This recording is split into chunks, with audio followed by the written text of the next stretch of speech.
You back? Energized? Yeah, I'm fired up today. Hope everyone's ready for a fiery podcast. It's Monday. I know, we usually do this on Thursday. Monday, Yeah. it's a little different for sure. I think Mondays are the hardest days to do a podcast. I would agree. We'll see how this goes. Yeah, could be an interesting one. We got Omar on the podcast, though. I'm here. Omar, what is your official title at GOHUNT? It's paid media specialist. Yeah.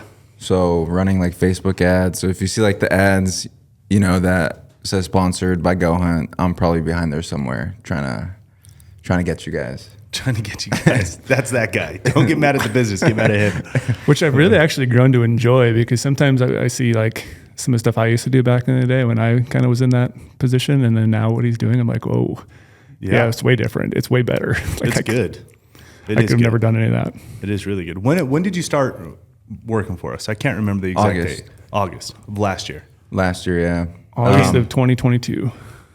Where'd you come from? Let's get into that. I came from Vancouver, Washington. Porter always says Portland, Oregon. He does always say Portland. I was watching the Marchery Madness video, and I was like, where's this come from? But it's You ain't in Portlandia? I'm from Washington. From Washington State. Washington State. Got it. Which ties in perfectly to what we're going to talk about, because Washington State got rid of Spring Bear, and this is kind of going to be a little focused on Spring Bear here. But It's going to be very focused on Spring Bear. yeah. I just want to dive into, though, of what we've been talking about with Omar the last couple of weeks about he's just slowly killing his body for a little bit. I have massive respect, first of all. Like the level of miles that this guy runs. So he's quickly gotten the nickname Goggins Jr. around the office, and it is fucking well deserved. He posts his mileage for the month of March, and he posts his mileage on his runs. It is. Weren't you up to like 240 in March? Yeah, I think I ended up like 240 or something like that in March, and I'm off to a good start in April because I ran 9 on Saturday and 26.2 yesterday. Well, hold on. Yeah, we I gotta gave get to the you other story. shit. So the first time you ran 26. Or 22. No, sorry, 22. 22. And then I gave you shit for quitting. Yeah, that was last weekend. Okay. And I was like, hey guys, just ran like 20, because we got the whole Go Hunt Fit channel and stuff, and like a bunch of guys in there throwing, you know, like different goals that they're up to. Some are weightlifting, some are running. And so I threw in there last week in the Go Hunt Fit channel that I ran 22 miles. And I was expecting like, oh dang, like cool, which is kind of what I got. But then Lorenzo's like, why'd you quit? I'm like, what are you talking about? He's like, you didn't run, you should have just ran the marathon. 4.2 miles short, man. Like, why? At that point, the endorphins and whatever else is going on in your head is already through the roof. Like, Just keep going. You're just numb right now. Just keep going for another 4 miles. I will say, like, the shoes, though, like, they make it or break it. And the shoes that I had on were just not making it. So I wore different shoes this time, and I was cruising. And What are the two different shoes? Yeah. should I mention it on here? Of course. Actually, the one that I ran the 22 ins that I'm wearing right now is these Solomon something. I don't know. They're just like... Take a shoe off. I'll take my shoe. Thing. Yeah, everybody's foot is different. It doesn't mean anything about the shoe. It just... Yeah, so it was new, like right when I wore it, which was probably like a bad idea. I think I wore it for like a 9-mile run and then wore it again for 22 miles. I just want to see how light it is. It's super light. Oh, dude, that does feel like a running shoe. And it kind of just like, I don't know, my foot wasn't really used to it or nothing, but I've been running these ultras lately. And those, I mean, I could just crush miles with those. Like there's no resistance or nothing. Like, I don't know. Might be like the zero. Ultras? Yeah. Yeah. And that's what I ran in yesterday. Which model of the Ultra? I'm always the worst. Like Me too. I can't remember any of the models. I don't know, the Ultra Road So running hard to shoe. remember. Yeah. But it's safe to say that you're addicted to running almost. Well, I want to give the answer to what I gave you. Yeah, I said you quit, but then it was kind of funny. He said, yeah, I didn't bring any water and I wasn't expecting any elevation. And he was on the Red Rock Loop, which is so crazy like, elevation. Bro, you were definitely not from Vegas. If you go out to the west side of town, there is nothing flat. Yeah. Nothing. Yeah, which the elevation did kill me that day because I was not expecting it. And then also, I didn't mention it, but I wore a hoodie. So I was like 6 miles in wearing a hoodie, like realizing I'm just like losing a bunch of water, like sweating and everything. And then like I take the hoodie off, I almost threw it on the side of the road, but then I was like, no, I can't do that because it's gonna cost me $50 to get in here with my truck. And yeah, no, so I just kept running, but like the elevation, you start gaining a lot of elevation, which I've driven that road once, but didn't even realize anything about elevation or nothing. And then no water, nothing. So it was miserable. But I tie that into hunting because it's like you got to problem solve, or like you got to get through that problem. You know, like for example, like in this problem, it's like, yeah, I have no water. Yeah, I'm hot and everything. But like I knew there was like an end, like, and that end was like the truck for me. So like I knew at the truck there was water, which like in hunting, that'd be like base camp. So like there's going to be water, like the world's not going to end. Like I'll be totally fine, which is kind of like why I like running, and like especially like running the distances, because I could just correlate it to like hunting. And like That's also that pack out mentality for me. Like just keep fucking going. One foot in front of the other. You're going to hit the truck, and that's where life is, right? Yeah. Like that's where that nice comfy seat is. You recline it, the food, the water that you packed in there for when you knew you were going to get back. Like that's that pack out mentality. I get that. I can't get myself to run that far, but I get that mentality. Which might also be funny to know is I've never packed out like a big game animal too. So like it's like I haven't met you yet there on how the pack out feels, but it's like one of those things where like in my head, like I just imagine like, you know, I'm doing everything right now to hopefully one day like be able to feel like what that feels like, and you know, hopefully in the spring. In the spring, yeah, Omar and I are gonna go. That's why we have them. Get into it, Brady. What are you guys doing? Well, first off, I want to jump into his claim to fame, though. We're talking about running. Mm-hmm. His claim to fame the other week, actually meeting Goggins on a run. Yeah, that actually was a good story. Which have we posted that? Why did we not post that? I asked you about that, didn't I? Yeah, you did. I don't know why. I sent it to the right people, but I don't know why we didn't post it. Might have been that We'll have to check in on that. I wasn't wearing a GOHUNT hat. Well, who cares? What was it? Matthews. Who cares? Yeah. Yeah, all good. And This is like if it wasn't an OnlyFans hat or like something weird like that, you know? No, I didn't wear my Who cares? OnlyFans hat that day. Oh yeah, but we definitely need to post that. I agree. That's awesome. Yeah, Goggins lives in Vegas now, and we do like he runs past my son's school. So a lot of the times when I think I worked out really hard in the morning, and I'm like hurting to drive my son to school, and I see him running, he's probably on like his 200th mile. I'm like, Oh, you see him like often? yeah, oh yeah. Really? And then I feel bad about myself. I'm like, okay, I didn't go that hard this morning. This guy's probably ran through the night. Yeah. You know? So to that story, I had just found like this new running, I wouldn't call it, it's a road, Red Rock, like the road. And I was just going there. I think it was like my second or third time running it. And I'm on the phone with my buddy. And then I knew Goggins ran in Vegas. I never knew where. But like, I mean, Goggins is like a huge inspiration, especially for like, you know, people like just starting to get into fitness, or like this, like having COVID. So like I was listening to like a lot of Goggins books and stuff. And like just one of those guys who's like, damn, like this guy is a solid dude. Like has like a very like strong attitude to him, and like something I could just get behind, like just like what I consider like an alpha, against like other people. And so anyways, I was like driving, parked my truck, and then I see this bald dude running without his shirt off, and I was on the phone with my buddy, and then I was like, oh man, I think I see Goggins, joking around. And then there's actually a car that was crashed earlier. Like there was a car that was crashed. And then this is a wild setting. First of all, hold on. There's a crashed car and Goggins is running. Yeah, there's a crashed car, bald dude running, and then like the bald guy, which turns into Goggins, like checks to make sure that everyone in that car is fine. Of course. And I'm just like watching. I'm like, and then by then, like I realize it's like, holy shit, it's David Goggins. Like I hang up on my buddy. I'm like shaking, like adrenaline shaking, like you know, like I don't know, like just something crazy. And I'm like shaking. I get out. I'm like, Goggins. And he like looks over. Of course, one of Goggins' like biggest things is like no headphones. I don't know how he does it, but no headphones. That's wild that he doesn't use mental. headphones.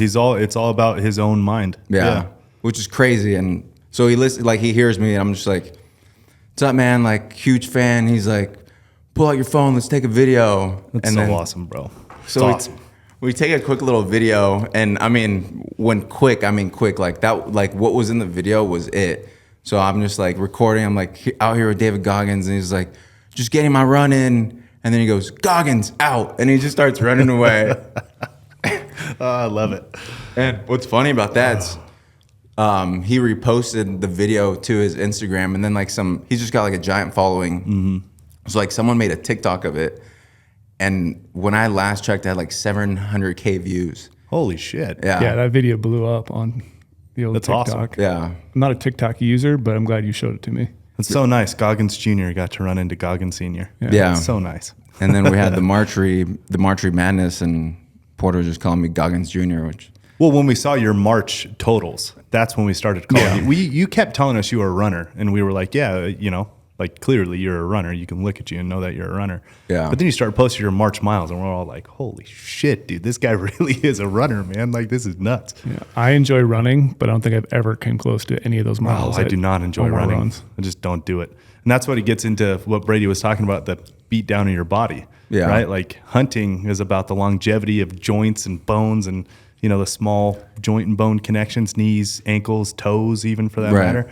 Right? And it's like, I mean, yeah, I'm talking shit on it because I can't run a marathon on a random Sunday morning. So that's why I say it first, just to be clear. And if I'm being honest, that's why I say it. But Brady and I are on the same page.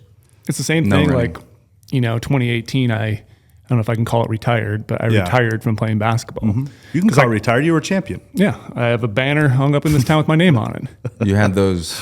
So it's like, I had to pick my poison. Do I want to continue playing basketball, which really doesn't do anything for me? It's fun. It's great.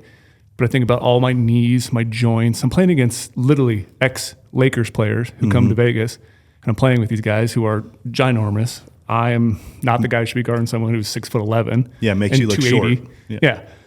And so it's like, do I want to continue doing something that's not going to benefit hunting directly? Yeah, the fitness and stuff is great. Of course. Working on ankle stability, like in basketball, but the chance of me getting injured is so much more severe than me doing other types of workouts. Yeah. So that's why I retired from that to just then, you know, hike and now start lifting a lot more because that's a direct benefit correlation to hunting. I'd rather hunt my whole life than play basketball. Basketball doesn't do anything for me anymore.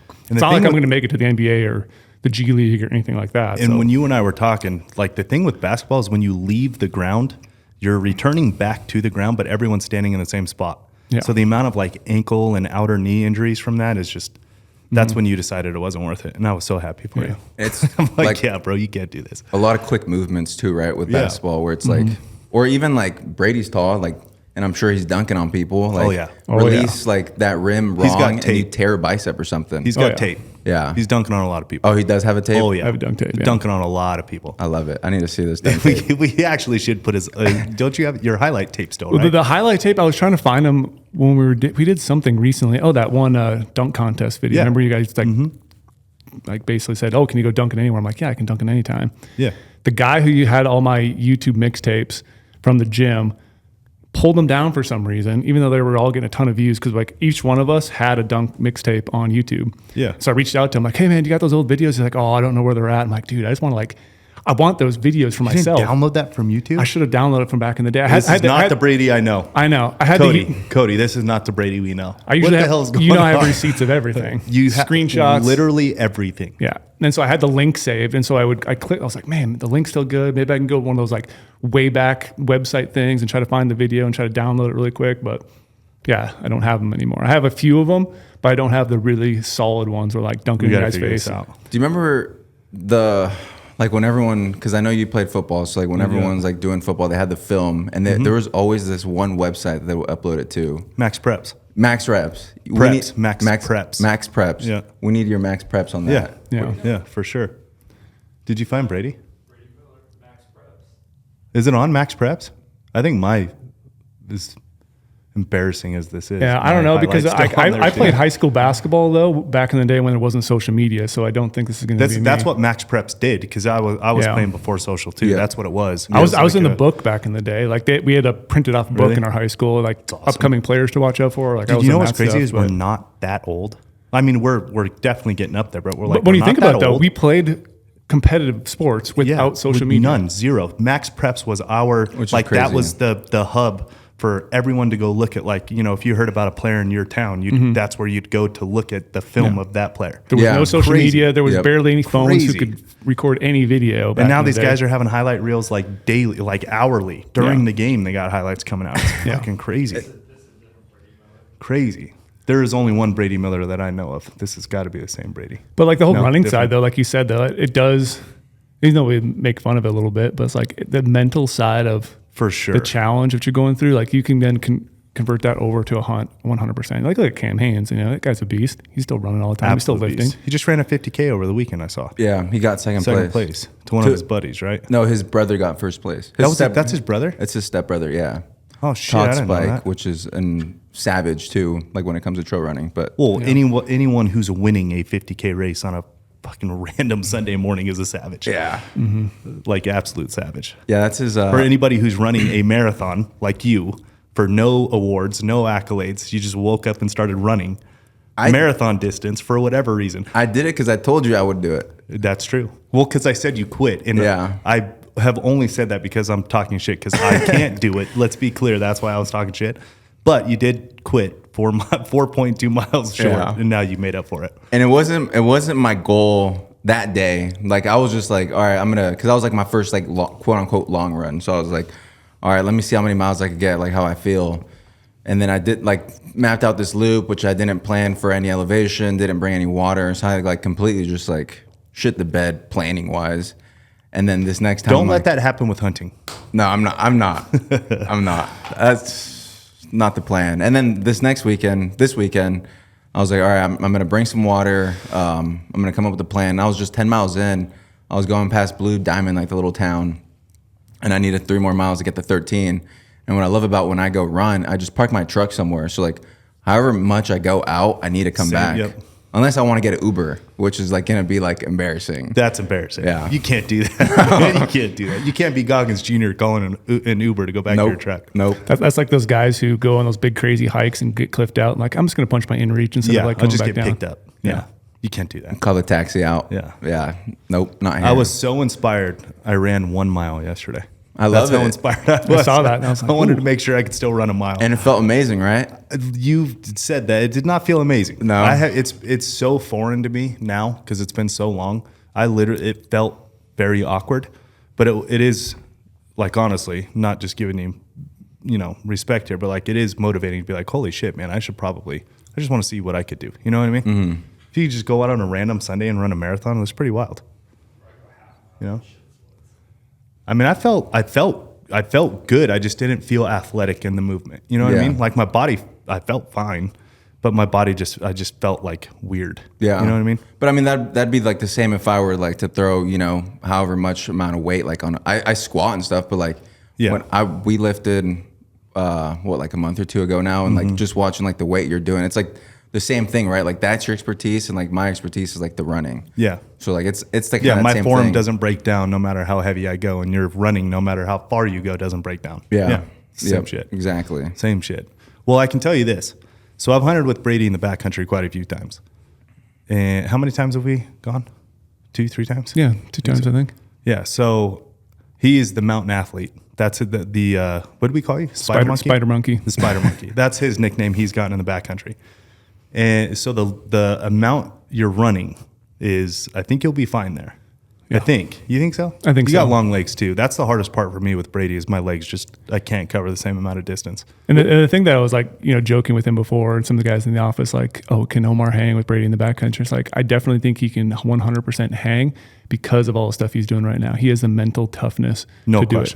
Yeah. Like, sometimes it might, even for me, like, it might take me a while to get up a mountain or whatever, but like, I'm going to get there with all the weight I carry. Yeah. And then I'm going to, think like, oh, there's an animal 3 miles away. Like, oh, it's going to start to get over there. Like, that's not the thought in my head that I'm thinking about. I'm like, I'm going to still go over there. I'm going there. I'm going to go there. I don't care if I have to hike back at 3 a.m, if it's raining, if it's snowing. I'm still going to go over there to check it out because I need success. Yep. Like, I crave that one more ridge mentality of going further and deeper and deeper. And Omar obviously has that because he runs all the freaking time. Well, I mean, he's got it just on a random weekend getting out of his car. I think you'll be good there. So like what I told Brady is like, look, I'm not going to hang with you at the mountain, but I'll see you up there. Yeah. Like, just go. I'll be there. You're what I mean? You're the diesel engine. I'm the diesel, man. Like, nice and steady. That's my whole. I just can't keep up with his legs. You know what I mean? How tall are you'll you? be fine there. 6 foot, maybe. 6 foot. See, I'm 5'10", 5'11", so. Your legs are long. I got some short ass legs. Nah, that's true. I got a lot of extra weight compared to you. Yeah. my legs are like a cheat code in the mountains. They like, really, it's unbelievable. You're going to see it firsthand. So the reason we have you on here is for your guys' bear hunt coming up, right? And you guys have already planned this. We already planned it. Kind of like going back, I really wanted to go bear hunting, and like one day I just jokingly was like, I was sitting in my boss's office, Katie, and I was just sitting in there, and Brady pops in, and I'm like, hey, Brady, there's still a spot open on my bear hunt if you want to come. And I just said it jokingly. And then like later that night, he texted me, and he was like, let's go bear hunting. And I was like, yeah, like, let's go. Like, I'm down. Yeah. Like, tell me what I need to do. So we've been planning it, and You've been planning for a long time. yeah, I looked today. It's like 31 days until planning? No, 31 days until launch date. I think Yep. he means Oh, shit. 60 something. Let's not put an exact. Yeah, let's not put an exact date on my secret dates that I'm going, so everyone knows when the optimum. 60 is. something. Yeah, you're gonna learn this the hard way too with Brady. You don't say a word fudge about anything. everything. If you're going to Washington D.C., tell everyone you're going to like Honolulu. Yeah, you know what I mean. Well, we're going to Mexico. Okay, Yeah, that's he's starting to learn. He's starting right. telling people in the office we're going to Mexico bear hunting. okay, Yeah. perfect. Yeah. Love it. You're catching on there. Catching on One little quick. slip up on the dates, but we'll let that slide. So who's taking the planning over you, Brady? Yeah, I've been doing a lot of the planning because like I've bear hunted in quite a few different Western states now, and kind of have a rough idea on the terrain that you need, the time of year maybe. Looking at a lot of these snow water equivalent snowpack map type things, like trying to figure out what areas we can get into, what areas might not be able to get into, and just kind of figuring out, logistic wise, because some of these bear hunts, like the nice thing is bear hunts can be a multitude of different things. It can be as easy as you want, or it can be as hard as you want. Like you could just, ride some roads, have a really fun hunt, be successful. Totally can. Yeah, I've heard that. Yeah. Or you can do it the other way, which I like to do. Most people know, like I do like to suffer. Like Fact. That is an absolute fact. it's like going back to the sports thing. It's like, am I going to become a better hunter by just doing things the easy way the whole time? Just like in sports. Like if I practice against really good players all the time, it's going to elevate my game to another level. And so like bear hunting to me is something where I can test my body, test my gear, and push myself further and further in there. That's going to then make dividends to a fall hunt later on. So I like that suffer. I like this. We want to do the same style hunt I would do for mule deer, but do it with bears. Yeah. And that's why literally, it's crazy for some people to think, but bear hunting to me is my second favorite animal to hunt. Oh boy, get ready, Omar. I'm getting fired up right now listening to him because I know how he is on the other stuff. I'm fired up too. Like, no joke, bear hunting to me is so exciting. You've killed a shitload of bears. Yeah, it's just, I am addicted to them. Everything about a bear just is so unique and cool to me. Long And range shooting too, right? yeah, you can have long range, you can have close range, but it's just like long range glassing techniques, like fine tuning, like exact gear, the food you're going to bring, vacuum sealing everything to know like, okay, I have nutrition requirements for every single day. Here's our plan to go over here. We're going to have a food stash there. We're going to, if we kill a bear, we're going to hang it here and then hike up to our camp that's way higher. We see a bear, we're going to have to drop 2,000 feet elevation, climb another 1,000 feet elevation. Like, it's nasty where I like to hunt. Yeah. But because of that leads really well into my fall hunts because, okay, I know the gear I need to bring. I know how to prep and plan for it. And the e-scouting stuff I do right now is the exact same stuff I do for deer. But it's just like, I want that same challenge I get later in the year in a bear hunt. So let me ask you this, listening to you talk. So a pointed question, do you like bear hunting because of the training it gives you going into the fall? Or do you like specifically that, like it's your practice run, it's your dress rehearsal, whatever you want to call it? Or do you genuinely like hunting bears? Like you like the animal, you like how they act, you like their habits, what they're doing, how to find it? Like what is it? That's a tough question. I think it's a little bit of both. I think it's a lot of the cabin fever mentality. Yep. Hunting season just got over in November, December, what it might be. Yeah, I went javelina hunting, but that's not really a hunt. It's like I just have an itch to get back out there. And I don't want to wait. I'm not a shed hunter. I'm not going to be that person who's going to shed hunt. People who do shed hunt, sure, go for it. We've got a podcast on that. You can hear our thoughts. Yeah, you have to have that, but maybe this year give them a break. Yeah. But it's like, this is my way to get back out in the mountains and do something crazy. But at the same time, though, I do love everything about trying to find a bear and trying to find a big, old, mature bear. Big bear, yeah. Because there's a lot of bears out there. Field judging them's hard. Finding a bear's hard. Trying to find a bear and then kill it's also hard because sometimes these bears don't do the same thing twice. It's like a big old mule deer. It really relates to me a lot to mule deer hunting because glassing, you really have to be on your optics all day. These bears aren't just out in the open. They could be in this little timber patch. You could be like, well, we didn't see a bear today. what should we do tomorrow? I'm like, well, maybe we should sit here and glass it again because a bear's doing what a bear does. Like, it might just be in that timber patch and never going to come out in the open. Give it 2 days. And it's like the same thing, guessing like, is that big buck in that basin? I know he's got to be in there because the terrain just looks perfectly. Maybe there's some smaller bucks down below. Like, where's that giant at? And I'm just trying to find that giant bear in this mountain terrain. And it's like, it correlates really well to me with mule deer game. Because I get everything out of it. I get snow, I get rain. You always get snow or rain on my preferred late season. It looks like you're going to get snow this year. I mean, it's like the nonstop winter. Yeah. So it's like, but then also too, just watching the demeanor of a bear all day, there's something special about it. Like, it's so cool to watch a bear, like them sitting down, like raising their paw up in the air. Like, they do start to look like a human every now and then. And I start to kind of feel a little bad because like their demeanor is funny. They get up and scratch themselves against a tree, you know. Big boar will come down and chase a bunch of cubs up a tree and try to eat them. Like, it's just crazy the shit you see out there. That's awesome. Yeah, see, I've never spring bear hunted. I've never bear hunted. Listening to you, I can, like, you're making all the sense in the world to me. Not being a bear hunter, like how it correlates to high country, backcountry mule deer hunting makes all the sense in the world. Like, I've always used the spring to like almost get my life back together a little bit. You know what I mean? Like, stay hyper focused, get my life back a little bit, and then, you know, wife, family, business, things like that. But I have wanted to, and I've always heard just like little bits and pieces of stories of never like that though. Now it's making total sense to me that it's like ultra correlative to the fall hunts. And it's just like, I enjoy too being able to utilize a bear hunt in a way to maybe test out a new piece of gear. Throw something in my kit that I kind of want to test out, but I want to test out to an extreme level. I don't just want to say like, hey, on this summer scouting trip where I might only go like 5 miles in, let's test out that piece of gear, that new tent. I want to throw it into a real situation. So you're willing to test a new piece of gear on that, but not on your fall mule deer sabbatical. Yeah, because I have to be dialed when it comes to that mule deer in the fall. So this is a good way to maybe say like, hey, you know, let's test out this shelter. Let's maybe grab a different optic setup, or maybe like instead of glassing off a tripod, you know, maybe I'll, you know, use electro optics, the SIG, and just try to be able to pick out terrain a little easier, and then figure out, okay, that worked really well on that bear hunt.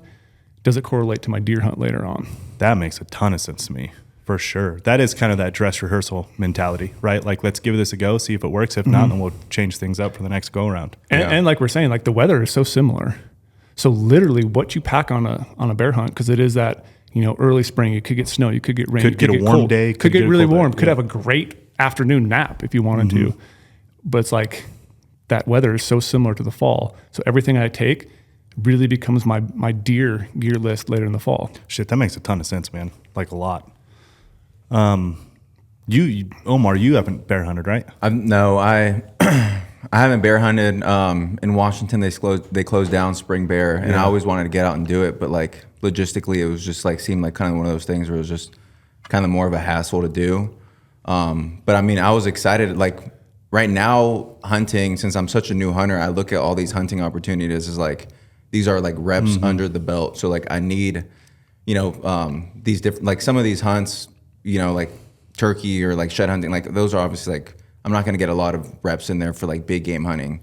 You know, I might be able to test gear and whatnot, but like I see bear as like one of those opportunities to like really be able to like test out physically, mentally, like everything, just kind of like gear and everything that I got. And that's going to just correlate over to like these like later season hunts or like September hunts that I got planned.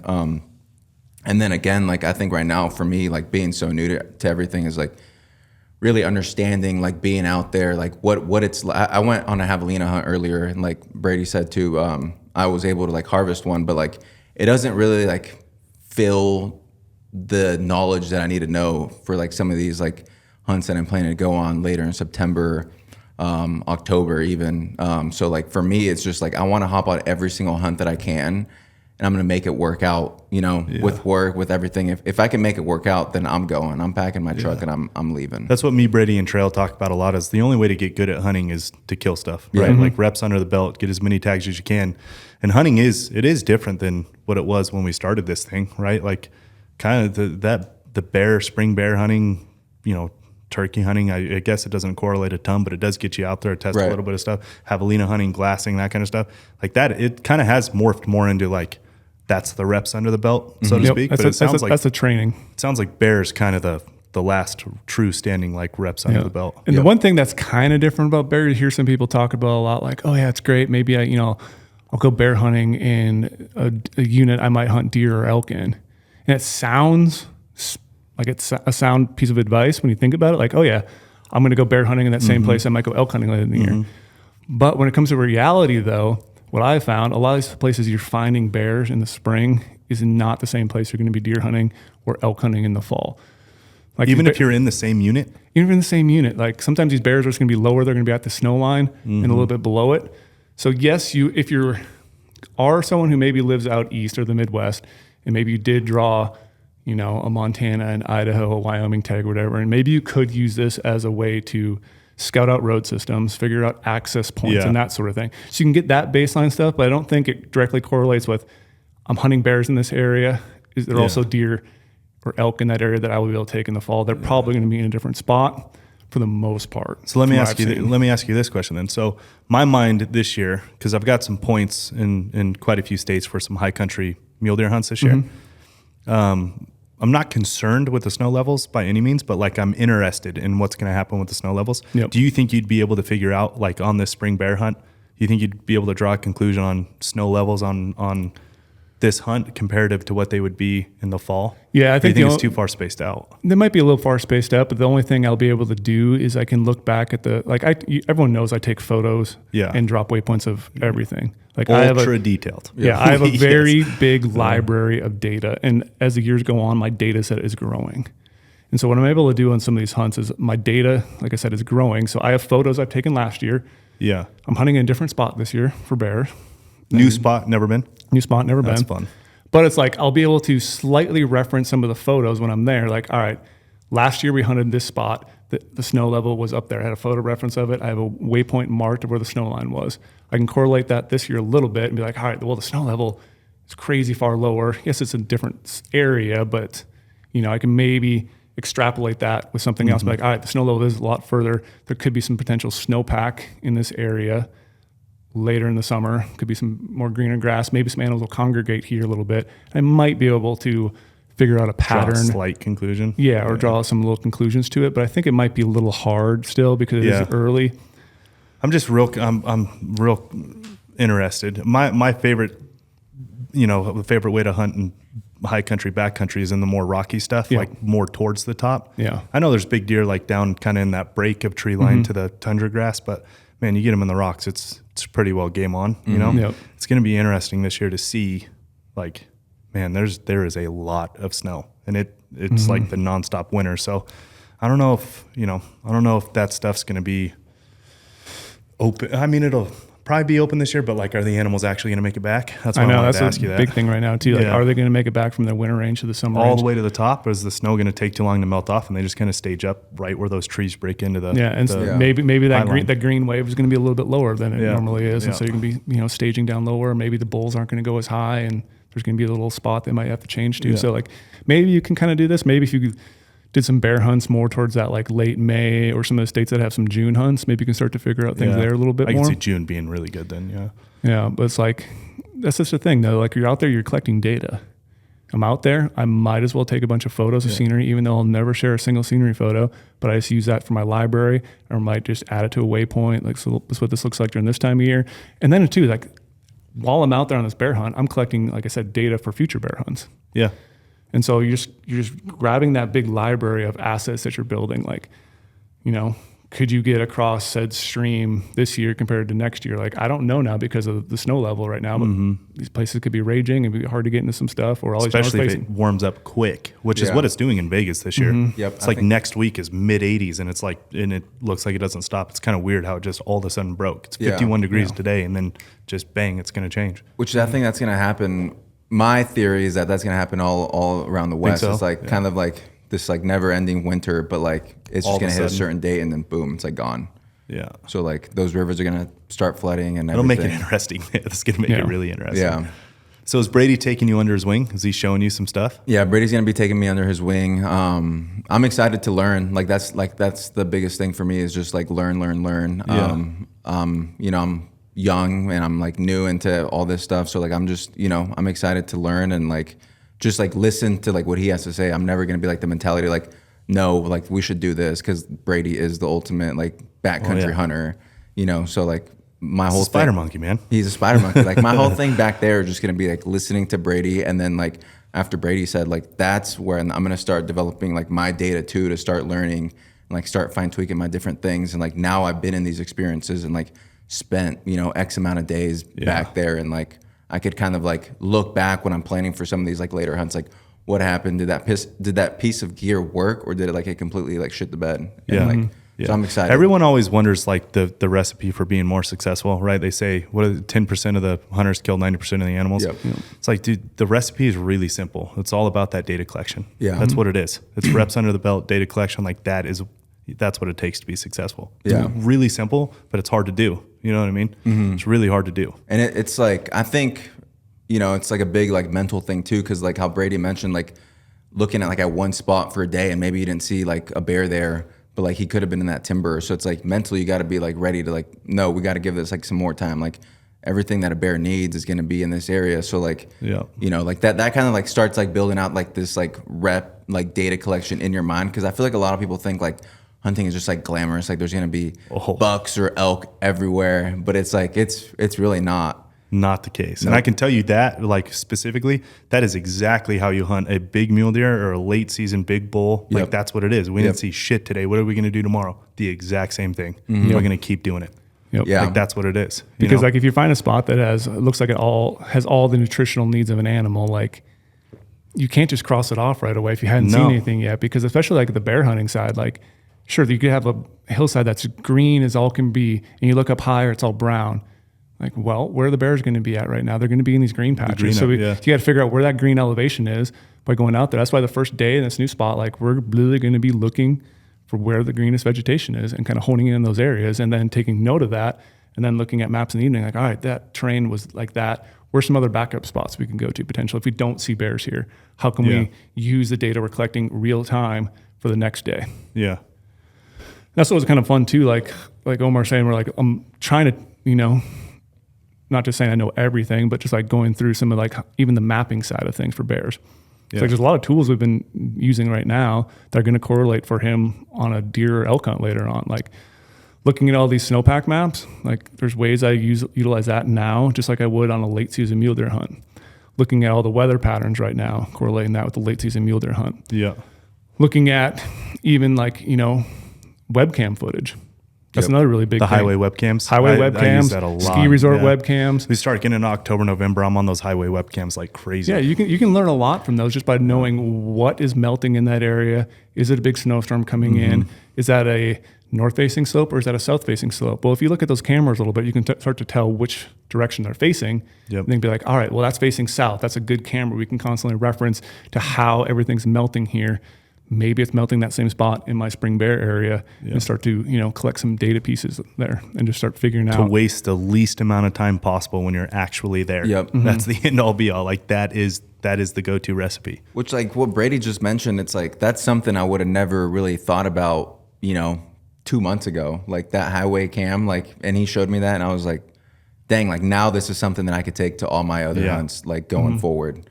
And like if I need a reference snow or like what does the kind of vegetation look like right now, or like what can I expect like a month before the hunt, like so like that's like what I'm talking about, where like I'm excited to just like learn and just get out there and like you know those like highway that. Cams are the not so secret weapon. You know what I mean? Like they help a ton just to see like what is actually on the ground. You know what I mean? And what direction is it facing, right? And a lot of times too, it's like it might not be in the exact same area you're hunting, so you can't be like, well, I can't find one in my unit. Well, just go to the next unit over and go try to the same elevation. Try to find one same elevation. Yeah, try to find a ski resort that has like they update their stuff daily. Literally, like there's daily. so much imagery out there on ski resorts. They have their their lodge cam, they have their base cam. Like you can see what it might be melting. That way you know what you're going to be getting into when you get out there. Do I need to bring chains? Do I have to have extra gear for my truck because of all the snow level? Like you're going to get in an area where we're driving on a mountain road. Do you need a chainsaw? I made that mistake before by not bringing a chainsaw on a bear hunt. And all of a sudden you get to an area, you get e-scouted, it looks so perfect. You get up there, there's 15 trees down in your way. Now I can't That's go a down kick in there. the dick. But they're Yeah. all small trees that I could have just been pounding through them really Yeah. quick. And here I am with my little hatchet and my Trying to get through. Pulaski trying to cut through them to get Yeah. through. But it's like, You're never going to go backwards by knowing more information. Yeah. You know what I mean? Like the more you can collect before you get out there, just trying to waste as least amount of time possible. Yeah. Yeah. and the thing that kind of puts us at a slight advantage is like I have bear hunted so long that I do know certain elevations to kind of focus on. But that only comes with experience. But that again comes from just collecting that data and knowing what you saw in the previous year. Because like right now when we're scouting this out, I tell them we're jumping into GOHUNT maps. We go to the terrain feature. We highlight these certain elevations, and this is the elevations we're going to focus on right now. It's like, yes, it could be different this year because snowpack could be a lot more, but these are the areas in years past that I've always seen bears in. So we're going to use that to our advantage right now to hone in on a really good area. And so we have a ton of waypoints already picked out. We have a lot of camp spots, backup camp spots, potential spots we can get water, areas we can get up into some of these basins that also have little finger ridges. We can get to another base and not just trying to pigeonhole ourselves into one spot and be like, well, we're not going to put all our eggs into that basket. We need to have areas where we can look over a lot of terrain right away first couple of days to hone in on things. How many days are you guys going for? What is it, 9? Yeah. Maybe 9. So you got some time back there. Yeah, we have a lot. Fortunately, I have a lot of time on there. And I think we could probably find some bears and kill some bears, but like, You want the Giants. I want a big mature bear, and I want Omar's first bear to be one. He's like, damn, I'm excited about that bear. Yeah. I want to see him get excited, and just like That's awesome. See him go I through love- the shakes. Nothing better than that, right? Taking Yeah. somebody during that. I can tell you, hunting with Brady and Trail, guys like Brady and Trail. Like I've been hunting a lot my whole life, dude. Hunting with guys like Brady and Trail, it's another level of just like kind of sit back, watch, and then just take in. I don't know. It's like just kind of take it. There's so many little nuances you pick up on. You're like, holy shit. Yeah. Like, okay, I get it. Which it's cool for me too, because like like I started working at GOHUNT in August, so like Brady's just one more ridge film. Like I remember like running to because it's like 40 minutes long. Yeah. Like I'd like throw it on there and like. Well, you got like 15 miles done in 40 minutes. No, or maybe like a short run. I would just like throw that on and just like listen to the audio and like just like the stuff that Brady says. Like, I think one of the quotes like, "What's the definition of insanity?" Like doing this, like doing something multiple times, Doing like the same thing multiple times, expecting a different outcome. Yep. Yeah. So like stuff like that, like that's what I'm excited to like, go into the backcountry and like just I keep saying this again, but just learn like. Knowledge for me is just like so exciting, and especially like at the situation I'm at right now is like kind of a new hunter and like being able to hunt with Brady and like going into the backcountry and like tackling like this new challenge. But like, I'm not stressed about it because I know like I've done everything that I can right now to prepare. So like physically, like gear, we've been looking at our gear and all that stuff. So yeah, I'm excited. I can't wait till we pack up the truck and we're heading. Yeah. Let's get real though, real quick. Yep. Actually, not real quick. Let's go deep here. All right. So obviously there's a ton of excitement, right? You're going big game hunting, going with one of the best there is, going to learn a ton of shit, right? What are you concerned about? I'm sure there's a lot of hunters out there that are, getting into it, wanting to do something big, but their concern is, they don't always have a Brady to go with, right? Like I'll never forget even though I had been hunting the first time I went in the backcountry with Brady, I'm like, holy shit, dude, here we go. Like I'm going to learn some stuff. Right? Yeah. So like I know there's excitement there, and not everybody has that to go just take off into the backcountry, feel comfortable, know logistics and everything's solved for, right? So like, what are you concerned with? What are your concerns going into it? Because I'm sure there's a lot of people that can relate to that side of it, other than just the excitement. I would just say like concern wise, like I'm just afraid like honestly of like getting sick or something like like elevation sickness or something like that, or like drink like water and it's like bad or something, and like that deters like the hunt. Mm-hmm. So like that I would say like that's my biggest concern is like if I get sick on that hunt or something, like then I know it's just gonna be terrible because I'm gonna be holding him back and like I'm gonna be holding myself back and like all these months and stuff that we just put into planning and like just like logistics of everything. Like I know that could like that one factor can just absolutely ruin this whole hunt. So what's your water technique? I have just a Catadyne water pump, like little, you fill it up with water, and I've used it like on trail runs and different hunts before, but like that's worked solid for me. I'm not really like anticipating like the water. I used that same filter to like drink out of this like elk wallow that was just filled with piss and worms Tastes and great, nasty doesn't it? shit. And I'm still alive, so like I think it'll work. But I would just say like sickness or something like that, like something just crazy that you don't expect. It's always something that you don't expect. You nervous that goes about your wrong. food setup? Wondering if you have too much, too little? You nervous anywhere there? I'm not nervous yet because I haven't gone and planned it like thus yet. Like I have like a kind of a rough outline with like we talked last weekend or something like that, kind of like a rough outline of like the plan. And I told him and he's like, oh, you're going to die. You have 1,500 calories. And Yeah, like that's that got me literally thinking. I don't pack a lot of calories to begin with either, but like when I listened to his, I was like, 1,500 is light. I don't know what it was exactly, but in my head, I was like, What do you that eat on a seems- daily basis? On a daily basis, it's like 4 eggs, some turkey bacon, a steak for like lunch.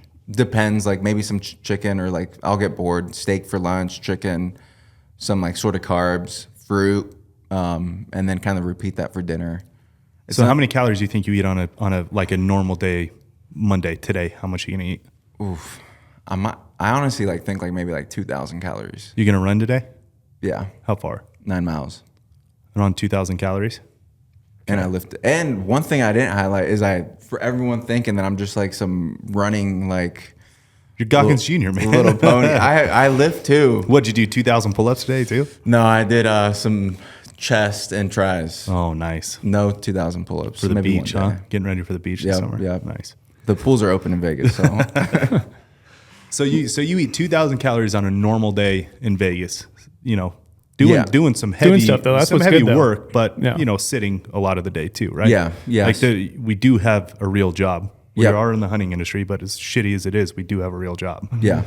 So, I mean, I would say at least that, but probably plus some. Yeah, I'm thinking like the goal is probably gonna be like 2,500. That's- Just yeah. considering the weight and everything, like 25. If I could get like 2,500, 2,700, like maybe, you know, I could start planning it out too. Like maybe I know like on the third day, like this might be like a time where like we start getting like into some serious action. I could plan that day. It's like, that's like my 3,000 calorie day or something Yeah. like that. Where like these other days, you know, maybe starting to get in there. It's like those are 25, 3,000. And then maybe, you know, I might get crazy and sacrifice the weight and like throw in a 4,000 calorie Yeah. meal in there too. It's like we're getting close to getting out of here, but like there's, you know, we've maybe like done some crazy stuff already, gone over some crazy ridges, and like I just need like that 5th day maybe of like estimation of that meal is gonna like need to be 4,000 calories. So I can start planning out like that way. Yeah. And that's It's honestly not a bad That's strategy. similar to what I do. It's Yeah. very similar to what I do. I do about 2,700 calories, but I have a hard time eating when I'm like full I exertion, like getting in. I have a really hard time eating. But then the next day I'll be nuts. And then like after that, once I'm in the backcountry, I'll kind of taper it off, and I'll try to, as best I can, save 1, maybe 2 things per day. And then as it gets further into the hunt, I have, you know, 2,700 plus calories, because I'll bring something in from the day before Yep. if I didn't need it. Yep. If it was a heavy glass day, it wasn't a lot of country day, like I'll wean myself off some of the food. Yeah. So the next day I could probably get into like the 3,000 plus type of stuff. Yeah. But I have the same pack, right around 2,700 calories every day. And then I'll just try to kind of wean into to bring some stuff later into the hunt for when Yeah. I really need it. which it always seems for me like the heavy glass days are the days when I eat the most. Because Yeah, I'm if just you're kinda sitting bored. there. I'm That's just when you like, need a nice can of Rogue, or multiple cans for that matter. How much does this weigh, you think? Not very much. Not That's much. a beautiful part.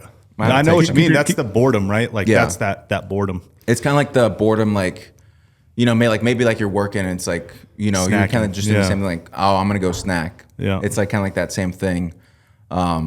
And then like the days when like you're actually doing the most activity is the days that you don't eat that much, just because like you're so busy and you're hyper focused. But you know, as much as you run, it's about that night getting it back in for the next day. Yep. You know what I mean? Like you're not trying to drive the next day into the ground. Yeah. You know what I mean? Usually for me, like during the night is when I get the most hungry. Yeah. Like Me too. Yeah. I don't know why, but well, I mean, I know why, but it's like, yeah. When it comes to food, though, I think a lot of times people will get out there, like you said, you get bored when you're sitting there glassing. You're like, oh, I'm just going to eat these 2 items. And all of a sudden, 30 minutes later, you're eating the next 2 next 2, items. yep. And all of a sudden, though, when you have to go Hard. bomb off a ridge and drop down and climb up, then you all of a sudden realize you don't have any food for the rest of the day. And I think that's when it can get scary, because then you could bonk a little bit and then you're going to start, you know, getting stress in the knees, whatever, and you don't have anything to get yourself back out. And then I think that part where it gets a little bit scary, because you don't know how to ration your food throughout the day, because around here, if you're constantly living at an office or whatever, you have food available to you all the time. In recovery, just recovery tools. Yeah, so it's so easy to keep just snacking and snacking and snacking. When you're out there, though, you realize like, I wake up in the morning, I'm hungry from last night. Should I eat my breakfast and should I start eating my lunch a little bit? It sounds great, but that could be the detriment to later on in the day. Yep. We have to do it. And that's what's hard about, too, spring bear hunting. Like I said, you can make it as easy or as hard as you want. But the way I do it, we're hunting in the morning all the way through the afternoon. That's what gets really difficult, too, because at night, sometimes you can be glassing almost till 10 o'clock at night. Long days. Especially if you're going to hunt later into May when the sun's setting so late in the evening. So by the time you think, okay, it's dark now. Now we got to hike back to camp. Now we're eating dinner almost at midnight. Yeah. And the sun's coming up at 4 o'clock. Yeah. So it's a quick turnaround there. And so you have to really time out when you eat your food throughout the whole day so you still have enough food, but then you have to know you can recover. Because like a lot of people will say like, oh yeah, bear hunting, it's like bears are like teenagers. That's the analogy I've heard for a longest time. They're up all night partying like teenagers do. That's awesome. I've never heard that before. So they're kind of like, you think like, oh, they're going to be like lazy in the morning. Like most people just hunt bears in the afternoon. Like that, sure, that's a prime time to hunt bears, a really great time to hunt bears. But a lot of guys are then giving up their morning hunt because you're so exhausted by the time you get back to camp. Like, shoot, it's midnight. Now we're not going to bed till 1 a.m. Yeah. How are we going to wake up at 6 to get out there and glass? Let's just wait and we'll just wake up, later and we'll start getting out there at 10, 11. And then you're missing that big part of the day. But bear hunting, really, like you can find a lot of good bear hunting in the morning. Like I've been seeing a lot of bears on the morning. Have you killed in the morning in the past? The bear I killed this last year, biggest bear I ever killed, I glassed him up the evening before. So we had a plan. Super jacked on. How far away? It would have been like a 2,000 foot drop, like maybe 1.5 miles away. Like it was going to be a haul to get down to this bear. So we glassed him up with a decent amount of time. We probably could have made a play on it, but it was just risky. Like, why are we going to bomb off here tonight? Yeah. Try to kill this bear when we have tomorrow. Woke up early the next day. I put glass on that bear, I think at 7:30 in the morning or like 8 o'clock, something like that. He was still up? He was still up feeding around. So like I killed him by like 10:30, 11 in the morning. When I think most people aren't glassing in the morning, so they might not have located that bear. And that bear did go down and bedded down. So as we were stalking down, I was like, where's this bear at? Like he was just right here, glassing all over the place. Like if you would have started glassing at 10, you would have never seen that bear. And all of a sudden I saw like a little black spot move out from the side of the tree. He was literally sleeping behind a big stump and he had just moved a little bit to the point where I could see him. So they knock out sleep, right? Like full-blown knockout? Yeah, like they're still kind of lethargic sometimes. That's why, you can hunt them early when they're lethargic and they're kind of going to be in their little home range in the green patch, or you can hunt them a little bit later when they're more moving around. But also you go too early, the bears could still be in the den and you're only hunting a few bears. So it's like you have to kind of risk. So there's a strategy there. There's a strategy of what you're kind of going for, but it's like just trying to, you're hunting all day, so you're going to get exhausted. And then you realize, well, there's no bears here. Now I got to drop down, go up, drop down again. And then you make a play on a bear. Maybe you don't kill him. Now you look back, you're like, oh shit, we have 2,500 feet of elevation. We got to go climb, and it's dark out and it's raining now. Are you changing anything with your food for this hunt? You trying anything new? No, I keep it pretty much the same. Yeah. It's not like I won't do my stoveless food method this time of year. Like I will, I still have my, pro bar meal in the morning for breakfast or a green belly bar. Yeah. Middle of the day, I got like 3 honey stingers with 3 Justins or F-bomb, like nut butters. Those things are good. Really good. I have Baby Bell, bag of Fritos. Salt. So nice. Yep. Highest calorie per ounce, bag of Fritos. Chili cheese. That's the best flavor. Or the honey barbecue. Yep. Honey barbecue is good too. And then I have another green belly bar in the afternoon, and then usually a giant whatever, I don't care what it is, what the flavor is, I just want the most calorie dinner possible. Mountain House, Peak Refuel, whatever it is. Doesn't matter which one it is. It's always freeze-dried though? Always freeze-dried. I will eat the same one throughout the whole entire hunt. Yeah. Like my daily food does not change. I don't want to have, today I want peanut butter. The next day I want more chocolate and something. Like, I don't care as long as I'm getting the calories. Yeah. And I got the fats and I got the carbs and I got the proteins. That's all I really care about. And I'll eat the same thing every single day. But on these hunts, we're going to drink copious amounts of coffee. So I hope you're ready for that. That's the other. Thanks for reminding me. The amount of coffee back there, oh, buddy. Yeah. Get ready. It's a lot. And you're going to be exhausted. So we're literally, middle of the day, cranking up a jet boil, having some coffee. trying to stay energized. What's your go-to coffee back there? Has it changed? No, I mean, I have a bunch of the Starbucks Vias, but I hate freaking supporting them. Yeah, me too. So like, Drives me I have a metric shit ton of them now. So I'm trying to burn through those, but Black Rifle, they're little instant ones. Those things are good. So good. It actually tastes like a real cup of black coffee. Like I just like black coffee. Yeah. So like that's been my go-to for a while. It's like trying to get more of the Those Black things Rifle. are good. So I can't bring my creamer to the backcountry. I mean, Frick you can. no. You can. I will What are you make gonna- fun of you the whole What are you entire going to time. sacrifice on for the creamer, though? You know, I was You can thinking bring more chew.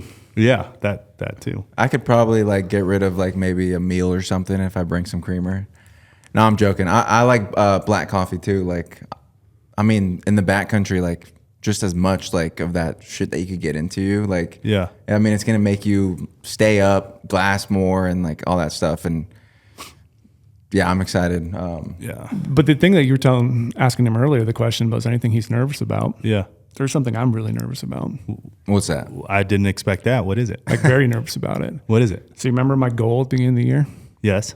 was to Oh. drink a gallon of water a day. Yes. That's going to be very difficult. So I've been doing that the whole time. Okay. I've been drinking a gallon of water a day consecutively. Now it's April 3rd today. Yeah.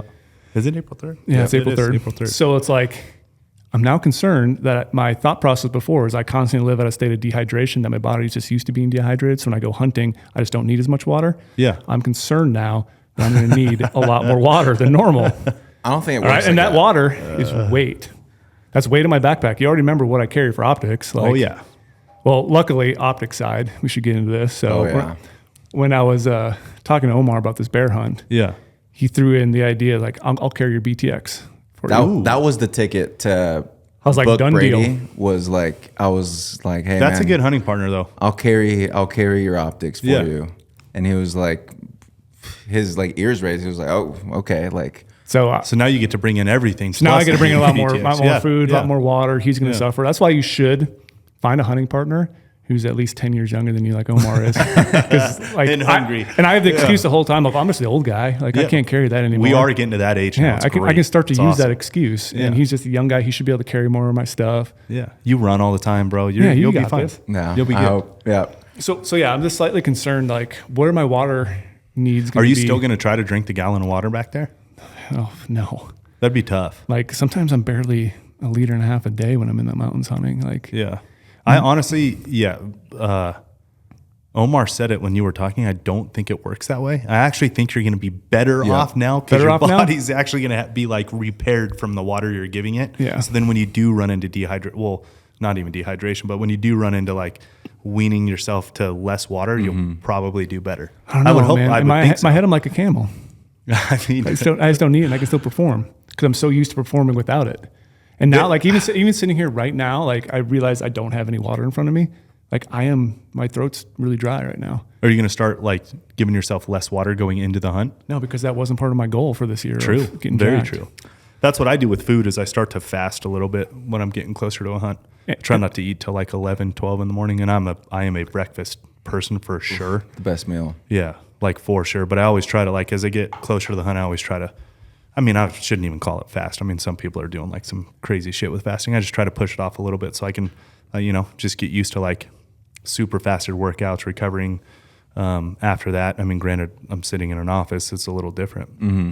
That's what I was talking about in the backcountry too, is like the recovery tools in the office, like on a normal daily life, right? Like you're running, you're doing all this stuff. You're sitting here, you're eating 2,000 calories. You can kick your feet up and go home, kick your feet up on the couch. You can't kick your feet up in the backcountry. No. You're sitting behind glass. Your feet are always underneath you. Yep. You always got something on your back. Like you're not sleeping on, what do you have? Tempur-Pedic? Sleep number? What do you got? I have a nice bed, but I don't have a couch. That's good. So I Little don't. training there. I'm not sleeping on no couch or nothing. I don't have a couch. So you're saying you're softer because of it. Like I fall asleep on the couch all the time and I'm making myself stronger, but because I can know how to sleep on an uncomfortable situation all the time. I think last week I slept in my bed maybe 2 or 3 times a whole week. That's just I kept falling so asleep on my crazy to couch. me. That's But so crazy. but also because like I do work out so late in the evening. Yes. And then I'm trying to stay up a little bit. I don't want to go right to bed after I work out. Like last night I got home at 12:45 in the morning from Night the owl, gym. man. Absolute night owl. But that's what I'm talking about. Like that's why food and that kind of stuff is so. Well, I mean, to me it is. I can only speak for myself. Everyone's different, but like, man, there's no recovery tools back there. Yeah. You can't kick your feet up. You know what I mean? Like you can't you're not getting a full laid out sprawling night of sleep where your body's just like recovered. Like you're tucked in a little cocoon sleeping bag. You're on a sleeping pad. Like, you're sleeping on your side. Your side's not getting the support, all that stuff, whatever it is. That's why like food and that kind of shit is so important to me back there. Yeah, food and like, especially like, for some people, I would argue like their sleeping setup. So like I want to make sure like I'm the most comfortable in the backcountry too. I'm actually like have a whole new sleeping setup this year. Yeah, what's your sleep setup? Have you decided on it yet? Yeah. On what? Sleep setup. Yeah. Like know what it is? I have my sleep setup set up. I have like this big Agnes. It's like a 20-degree bag. It's like one of like their quilt systems. So it's actually like rated for like 0 if you put on the quilt, but I'm just going to bring the bag. Yeah. That's 20 degrees. And then I got a Thermarest, the yellow one, the X-Therm or whatever it's called. That's what I use. So like I'm actually planning on sleeping in my backyard one of these days. Stay hard. I love it. Because I want to like test it out before I go. Yeah. So like yeah. I need to just kick over some rocks or like maybe get a cot from the office or something and like just sleep in the backyard. Yeah. But before going, so then I could kind of just like test out like exactly like what it feels like, what to expect, and then like it'll be close enough to like if I need to like make some change or something, like I come to the shop and like just get a new bag or something or new pad if I really think so. But I think it should be pretty dialed in. I'm not too worried. Do you sleep cold? You get cold in the morning when you wake up? Yeah, I'm like super cold all the time. Like I always got a hoodie on. He wears that Stone Glacier puffy every single day in the office. Every day with a sweatshirt underneath. Yeah. That's another thing that in the office you guys make fun of me is I always got my Stone Glacier puffy on. We honestly don't know if he's doing it just for the look. Like, you know what I mean? If he's pulling off the Lampers look like it's a fashion statement or if he genuinely is cold in the office. Mm-hmm. Yeah, no, I'm genuinely like cold in the office. So I'm also like thinking about like my insulation layers and all that stuff. So like, do I have enough to keep me warm back there? So I might think of getting some more insulation layers like the Stone Glacier puffy bottoms and maybe getting like the Stone Glacier vest too. Huge believer in the puffy bottoms. Yeah. I bring them everywhere. Yeah. Literally everywhere. It's a backcountry peace of mind. Yeah. To know you can just throw that on whenever you get cold. Exactly. Like, and they weigh nothing. They take up no room. It's like, it is one of those pieces, no matter what. Like, I mean, I could go on a August 1st high country hunt and I'd probably still bring them. Really? Yeah. Oh yeah. But yeah. I mean, why not? Like, you don't know if it's going to be 30 that morning and hey, why not just be warm? Yeah, that's true. The nice thing is though, like last year I tested out one of the earlier designs of the Peak Solitude 4-person shelters. Yeah. And so I recently picked one up. So we're taking that on this hunt. So we have a 4-man teepee. And we're still taking the Seek Outside medium U-turn stove. So we do have a stove, which is going to be great for some of those cold moorings. But then that's also going to add the ability for us to potentially melt some snow. Yep.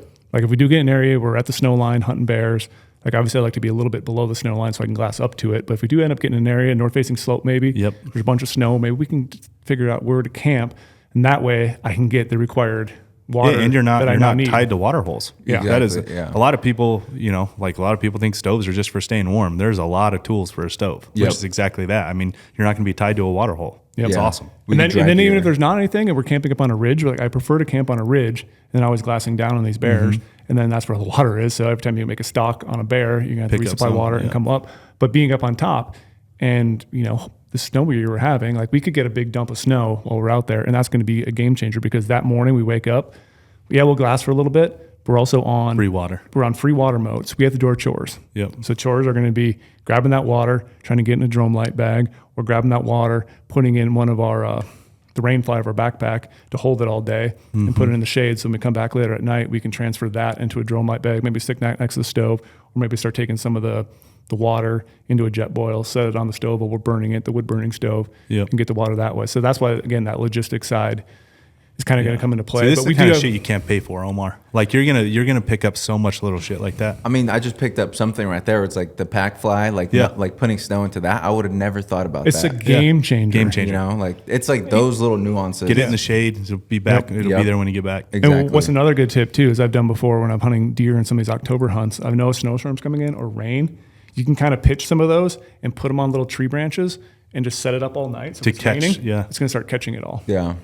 And then you can also, like how your teepee, you always want to pitch your teepee so it's a nice steep angle. But a lot of times that snow will start to sag on there and you have one side that's going to kind of like bow up. And in the morning when you wake up, all that stuff right there is probably going to be melted from our stove a little bit. And it's going to be water.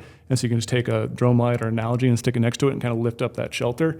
And you're going to drain a bunch of that water into there. And you're going to have some pine needles. It's going to have some vegetation you're going to be drinking. It's not going to have elk piss, though. Yeah. It's not going to have elk piss. It'll taste a lot better. Anything but elk piss. The pine needles do add some nutritional value. I can't remember what it is, vitamin A, vitamin C, something like that. Though. Yeah. So it's like something.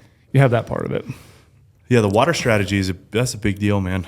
It's always a big deal. Mm-hmm. And like that's what's great again about learning on this hunt how to then perform on a later hunt, which I put a lot of emphasis on bears because I love bear hunting. It's like I said, it's my second favorite. I'd rather hunt bears than elk. I'll say that with a full confidence, even though you say I'm a big elk guy. I was just gonna press in here. Yeah, I'm trying to instantly sway it. Like, okay, You're a big elk guy now, though. Mule deer sabbatical, and you came back with a bull. Like, how are you not? How are you not an elk guy now? Yeah, but it's like all this stuff we're doing right now translates so well into those other areas because like a lot of the places we hunt high country deer, as you know, the water is very limited unless we're in Colorado. Or it's what runs your hunt. It's literally like that is the first law of what you're going to be sticking to is the water. Where's it at? And that's how we have to hunt it. Yep. Like even I got in the summer scouting trips, like I've stashed water in a lot of places. I know I'm going to return to. I know it's a decent area. I'm going to stash that water on the top. Like you have to be thinking about all those little things. Yeah. But then again, I'm going to jump into my second part of what I'm most scared about again. Love to hear it. What is it? So my goal was drink a gallon of water a day. We went through that. Yeah.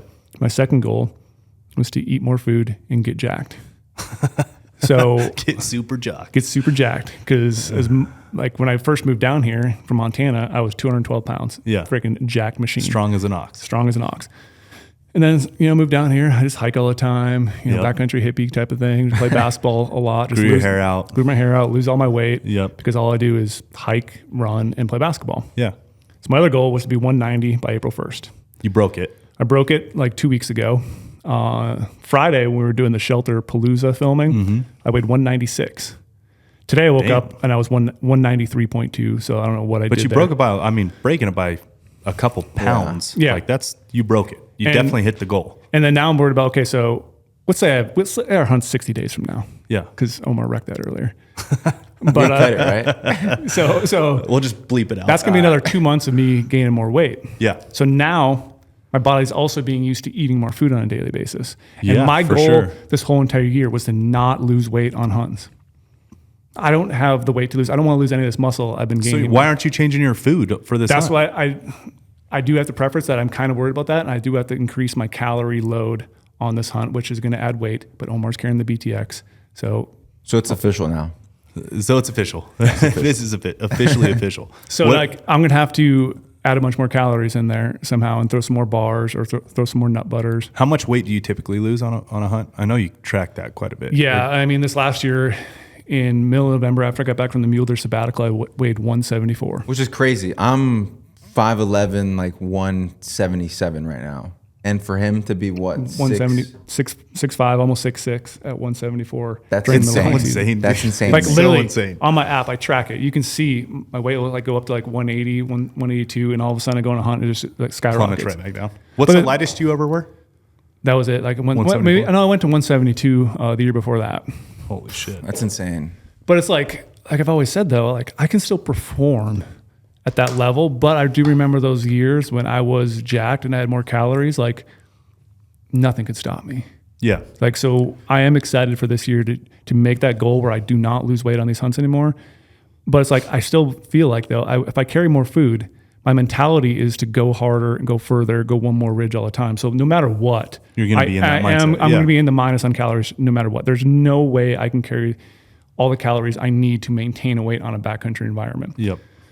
Which is why, like what Omar does with training all the time, like he probably knows what he needs to perform and still maintain his weight. And I'm trying to get better at that too, to know like, okay, I'm going to exert myself really hard. These are the X calories I'm going to need. I'm going to lose a little bit, but I'm still not going to lose performance when I'm back there. Like I want to be able to come back from this hunt and still like perform really well the rest of the year and still stay on my schedule of, trying to get now 200 pounds. I don't know what it was by like August. Let's get back to 212, right? August, yeah. 212. Let's get you back to peak. Get him back to peak 212. Yeah. Peak ox Brady. Dude, he was strong as an ox too. I saw some of his old videos that he's got on. Oh, in the Thin Air, or not in the Thin Air, Elements was a really good one. Elements, Yeah, you can see like. I mean, Brady's just like fit, and I'm like, dang, like he's looking good, and he's getting back up there. I mean, 196. He's about to getting there. break 200 sure, here soon. So it's like I have that in the back of my mind too. It's like, all right, I have to have more food, but it's like bear hunting. So you are going to change your food system. I'm going to change my food a little bit. I'll add some more. Yeah. Okay. But like bear hunting to me though is that ultimate suffer fest.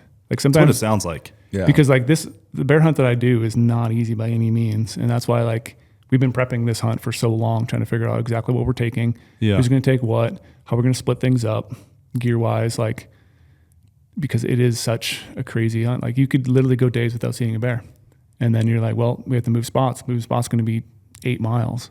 Yeah. Like no joke, we could do 8 miles in a day just to move areas and be in bears again. Like you never know where these things are at. They're so like bears are pretty random. Yeah. And so it's like, I know you're a runner, Omar. Yep. Have you done any backcountry rucking, extended stay backcountry stuff? Yeah, I spent 5 days in Colorado this last season on a deer hunt. So I mean, I've done like that stuff. I've like spent some like nights in the backcountry, but just like with my old job, like what I used to do, like it was just so dependent on me being on the phone. Yeah. Like I couldn't really get into like the backcountry as much as I wanted to. So I was like the weekend warrior. And then when I got here, I had a mule deer hunt planned, which I spent 5 days in the backcountry in Colorado. how many mule deer do you see? I actually saw one buck off the road, and But how many elk do you see? I saw a buttload of elk. I want to go back there and get a tag. Yeah. So Is it over the counter unit? no, I got a Draw unit? I got a small percent chance of drawing right now with the 1 point, but a high percent next year. Nice. So That's a good see. find. Yeah.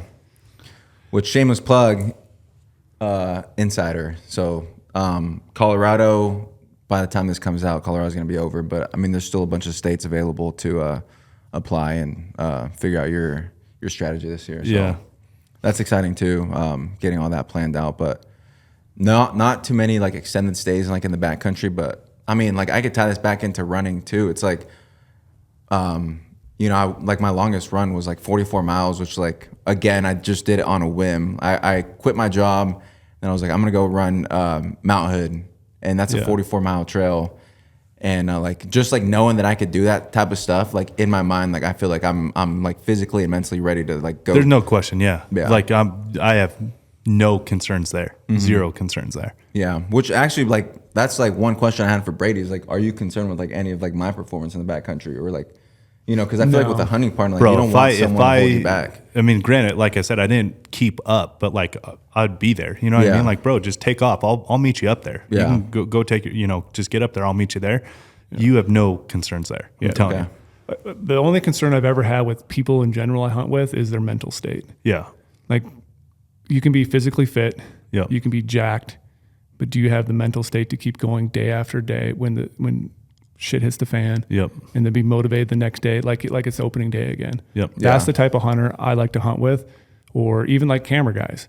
Like it's hard to be a camera guy because they're out there Hell yeah. just filming the hunt. Like we're out there trying to pursue something together, trying to do their best job to capture it cinematically and make a good story out of it.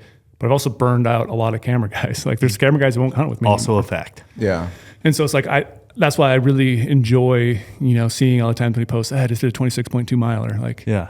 he's mentally strong. Well, like when it was supposed to be a 10-mile run and you turned it into a marathon. Yeah. Like that is what that is. That's You know what something I mean? that Like, I'm super jacked for him about that. exactly. Like no one, if you, for whatever reason, you wake up one day, you're like, nope, this ain't it. We got to change. Like we're going another 6-7 miles in, wasting a whole day. We got to go further.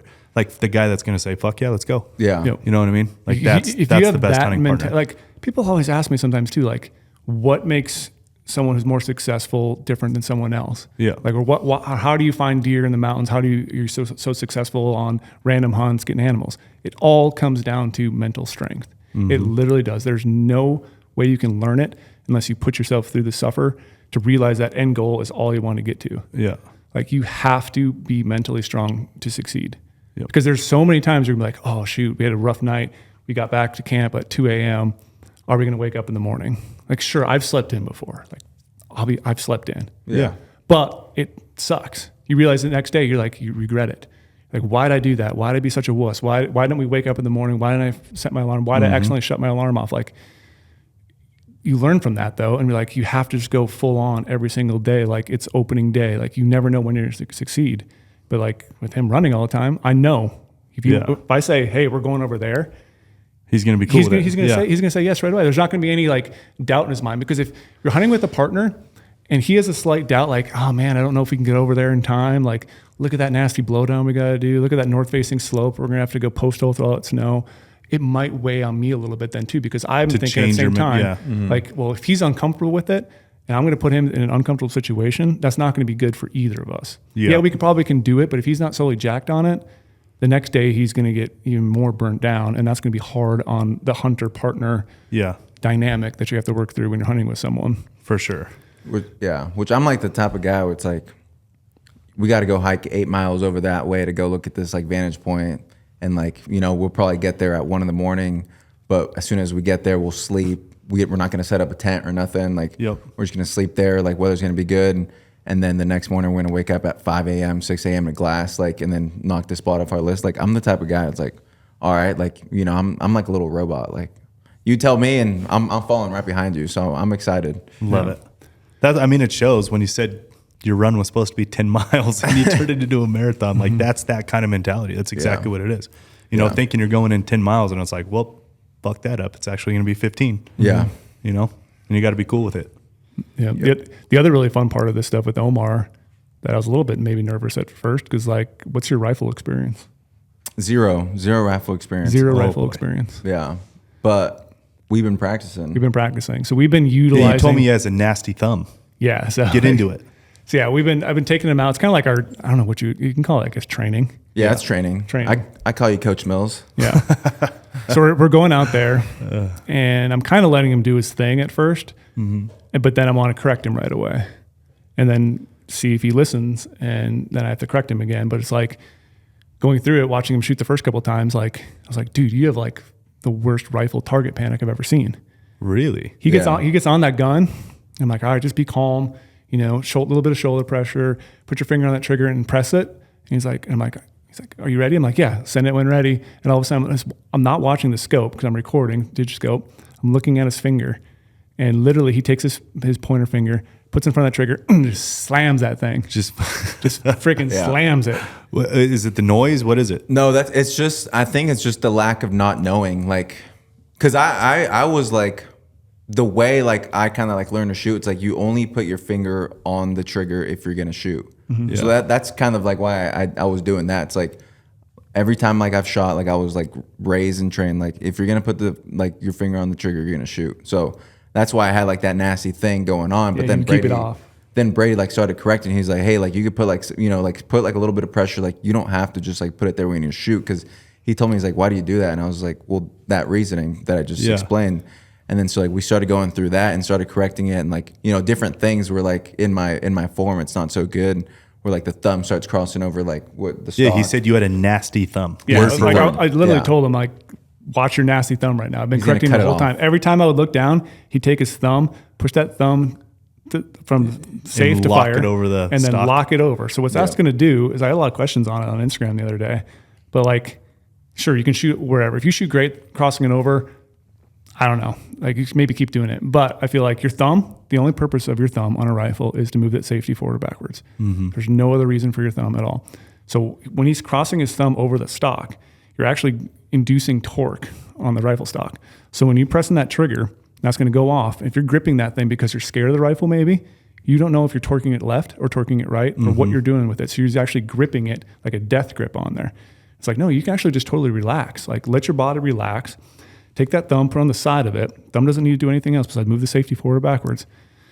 And then get those 3 other fingers besides your trigger finger and just put that lightly on the little swell right below there, and put just a little bit of pressure on it with your tips of your fingers. Like, don't be gripping this thing. This isn't something you have to grab, like, I don't know, like a fishing pole or something like that. You have to like just actually grab it like a barbell. You don't have to manhandle anything here. You're literally just finessing the gun, getting that light pressure that's repeatable, and then that pointer finger's coming over at a 90-degree angle. And like I would say, you're pressing it like a keyboard. Yeah. Like, you're not squeezing it, you're not pulling it, you're literally, it's like the best analogy is pressing it like a keyboard. You're just coming into that thing really lightly. And like after, What if you're a hunt peck typer like that? Just pounding that thing. Yeah, so that might be a little difficult. But like, and that's why like when we went out to the range, I had him shoot a little bit close range just to make sure the gun was still zeroed for him, because I zeroed it in and dialed the whole scope in, did everything. But like I have to, if he shot a little bit different than me, we were going to resight it in a little bit to make it fine tuned to him. Because yes, it's great, shoots great for me, but I need that gun to be set up for him. So we shot some 100-yard zeros, then instantly went out to, what was it, 864 yards. Yeah, crazy. 867. Yeah, I wanted to take him past his comfort zone. He's never shot that far before. Yeah. But I wanted to do that to showcase, okay, everything we've taught you so far is going to play huge dividends now, because any slight changes you make, I'm going to see that at that target. Like you can shoot 100 yards, 200 yards, 300 yards all day. And you're not going to notice. And you're not going to notice those bad form or the way he's laying down, kicking his body out, his feet, maybe his toes are sticking in the dirt when they should be kicked out to the side. Is your body in a straight line behind the rifle? Because that's even going to impact it too. When that gun goes off and that recoil hits your body, it's going to torque your body left or right. So that was the number one thing I learned at the gunwork shooting school. Yeah. Because I was like heavily torqued off the gun. Yep. Because like for whatever reason, it's like comfort to get your eye through the scope that way. Yeah. The second they fixed that on me, I was like noticeably better immediately. Yep. So let's say like you're aiming downrange and you have your body kicked off the side because it feels comfortable and the gun's pointing in a straight direction. So that gun goes off. Where's that gun going? It's going straight back, but off like an angle of your shoulder. Yeah, you don't really fully know. It could go off to the left. Yeah. It could go off to the right. Yeah. It could come back. Like you don't really know, because like your body is not protecting that recoil behind it. You sit your body right behind it. That recoil is going to absorb in your body. Yeah. You're going to be able to potentially track that impact yourself. Well, that's what I noticed immediately, was tracking impact downrange. Was when they fixed my body and that gun was sitting in that little pocket when you lift your arm up and you can feel that pocket right there. I immediately started picking up impact. Yep. Like no matter what the distance was, I could see impact. And that's going to lead into then being more comfortable behind that gun. Like I don't care if you're shooting a 30 cal.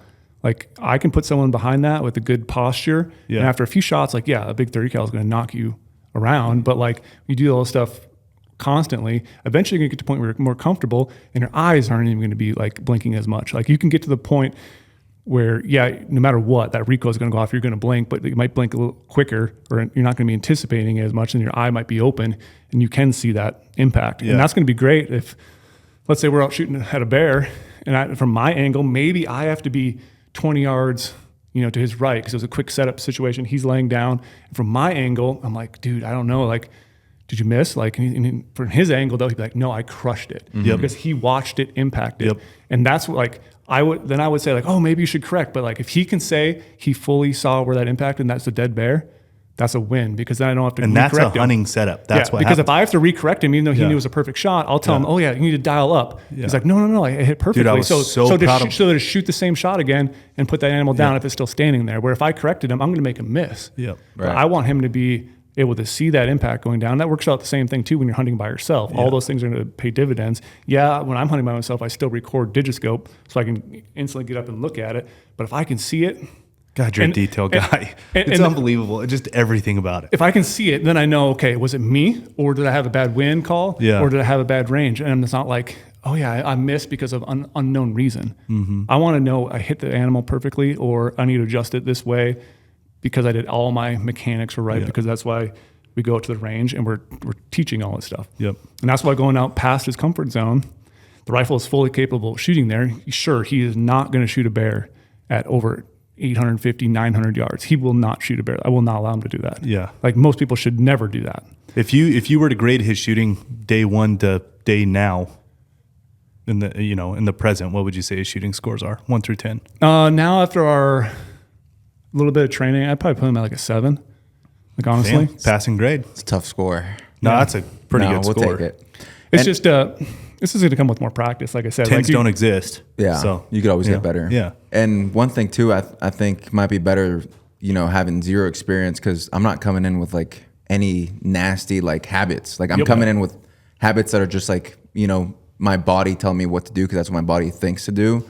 But it's no not thought, no bad thought habits. Yeah. Or like, like I'm not gonna, I never would, but I'm not gonna fight. I'm like, No, man, like this is how I feel comfortable putting like grip my thumb over here. Yeah. Like that's just is what it is. Maybe something Porter would say. Because like that's No, what, man, I just pull left. I know I'm going to pull left. yeah, just let Let's happen. just fix the pull. Yeah. Let's How fix the about pull. that? Yeah. yeah.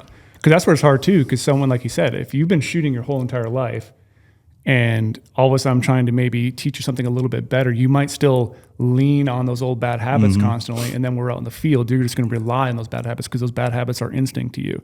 I want to create perfect habits right now so that when we go out there, it's just like we're on the range, just like we're on a controlled environment. Perfect practice makes perfect. Yep. Yeah. And so that's where it's really fun. And that's why I like shooting stupid long distances in practice. Like I will shoot 100 yards a lot because I want to make sure my 100 yard zero is exactly perfect. And that's why we're probably going to go out there the next time and we're going to reshoot the 100 yard zero.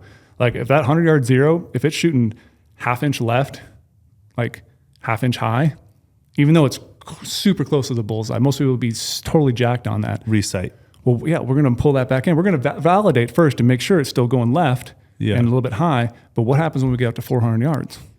Is that now It's going to start to extrapolate. it's going to go higher and higher and then go further and further out. And then you add wind in that factor. Yeah. And then you add the biggest bear we've ever seen. We see a 7-footer with a giant white chest bash. Yeah. Like huge. And then you bear. add the hunting scenario where you are 30 yards to his right Yep. Yeah. when the shot goes down, and he has to be capable of doing it himself. And we just got done running down the Yeah. mountain. Everything's like adrenaline's going. Like I accidentally hype him up by saying, this is the biggest bear I've ever seen. That's the worst thing you could do to someone probably is say how big the animal is. Because now he's going to be jacked. Don't mess it up. And like, that's why sometimes when we're shooting, even like when I'm hunting with someone, if I'm going to have the rangefinder because all my dopes in my SIG, I'm not going to tell him the distance because I don't want it to mentally just mess dial with it him. for it, yeah. I'll be like, all right, yeah, shoot it for 3.25 MOA. Yeah. And dial half left.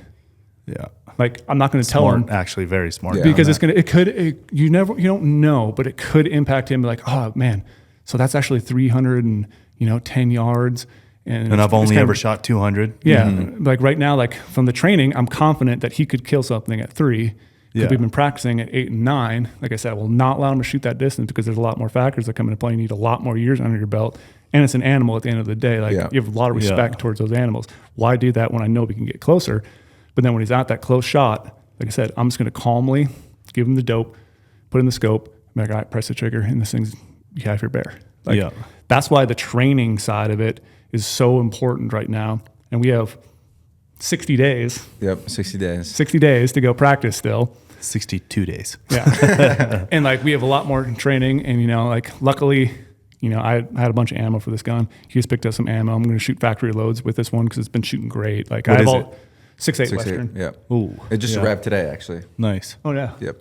Yeah. So it's a Browning X-Bolt Max long range 6.8 Western with their recoil hog muzzle brake. It's got the Vortex PSD Gen 2.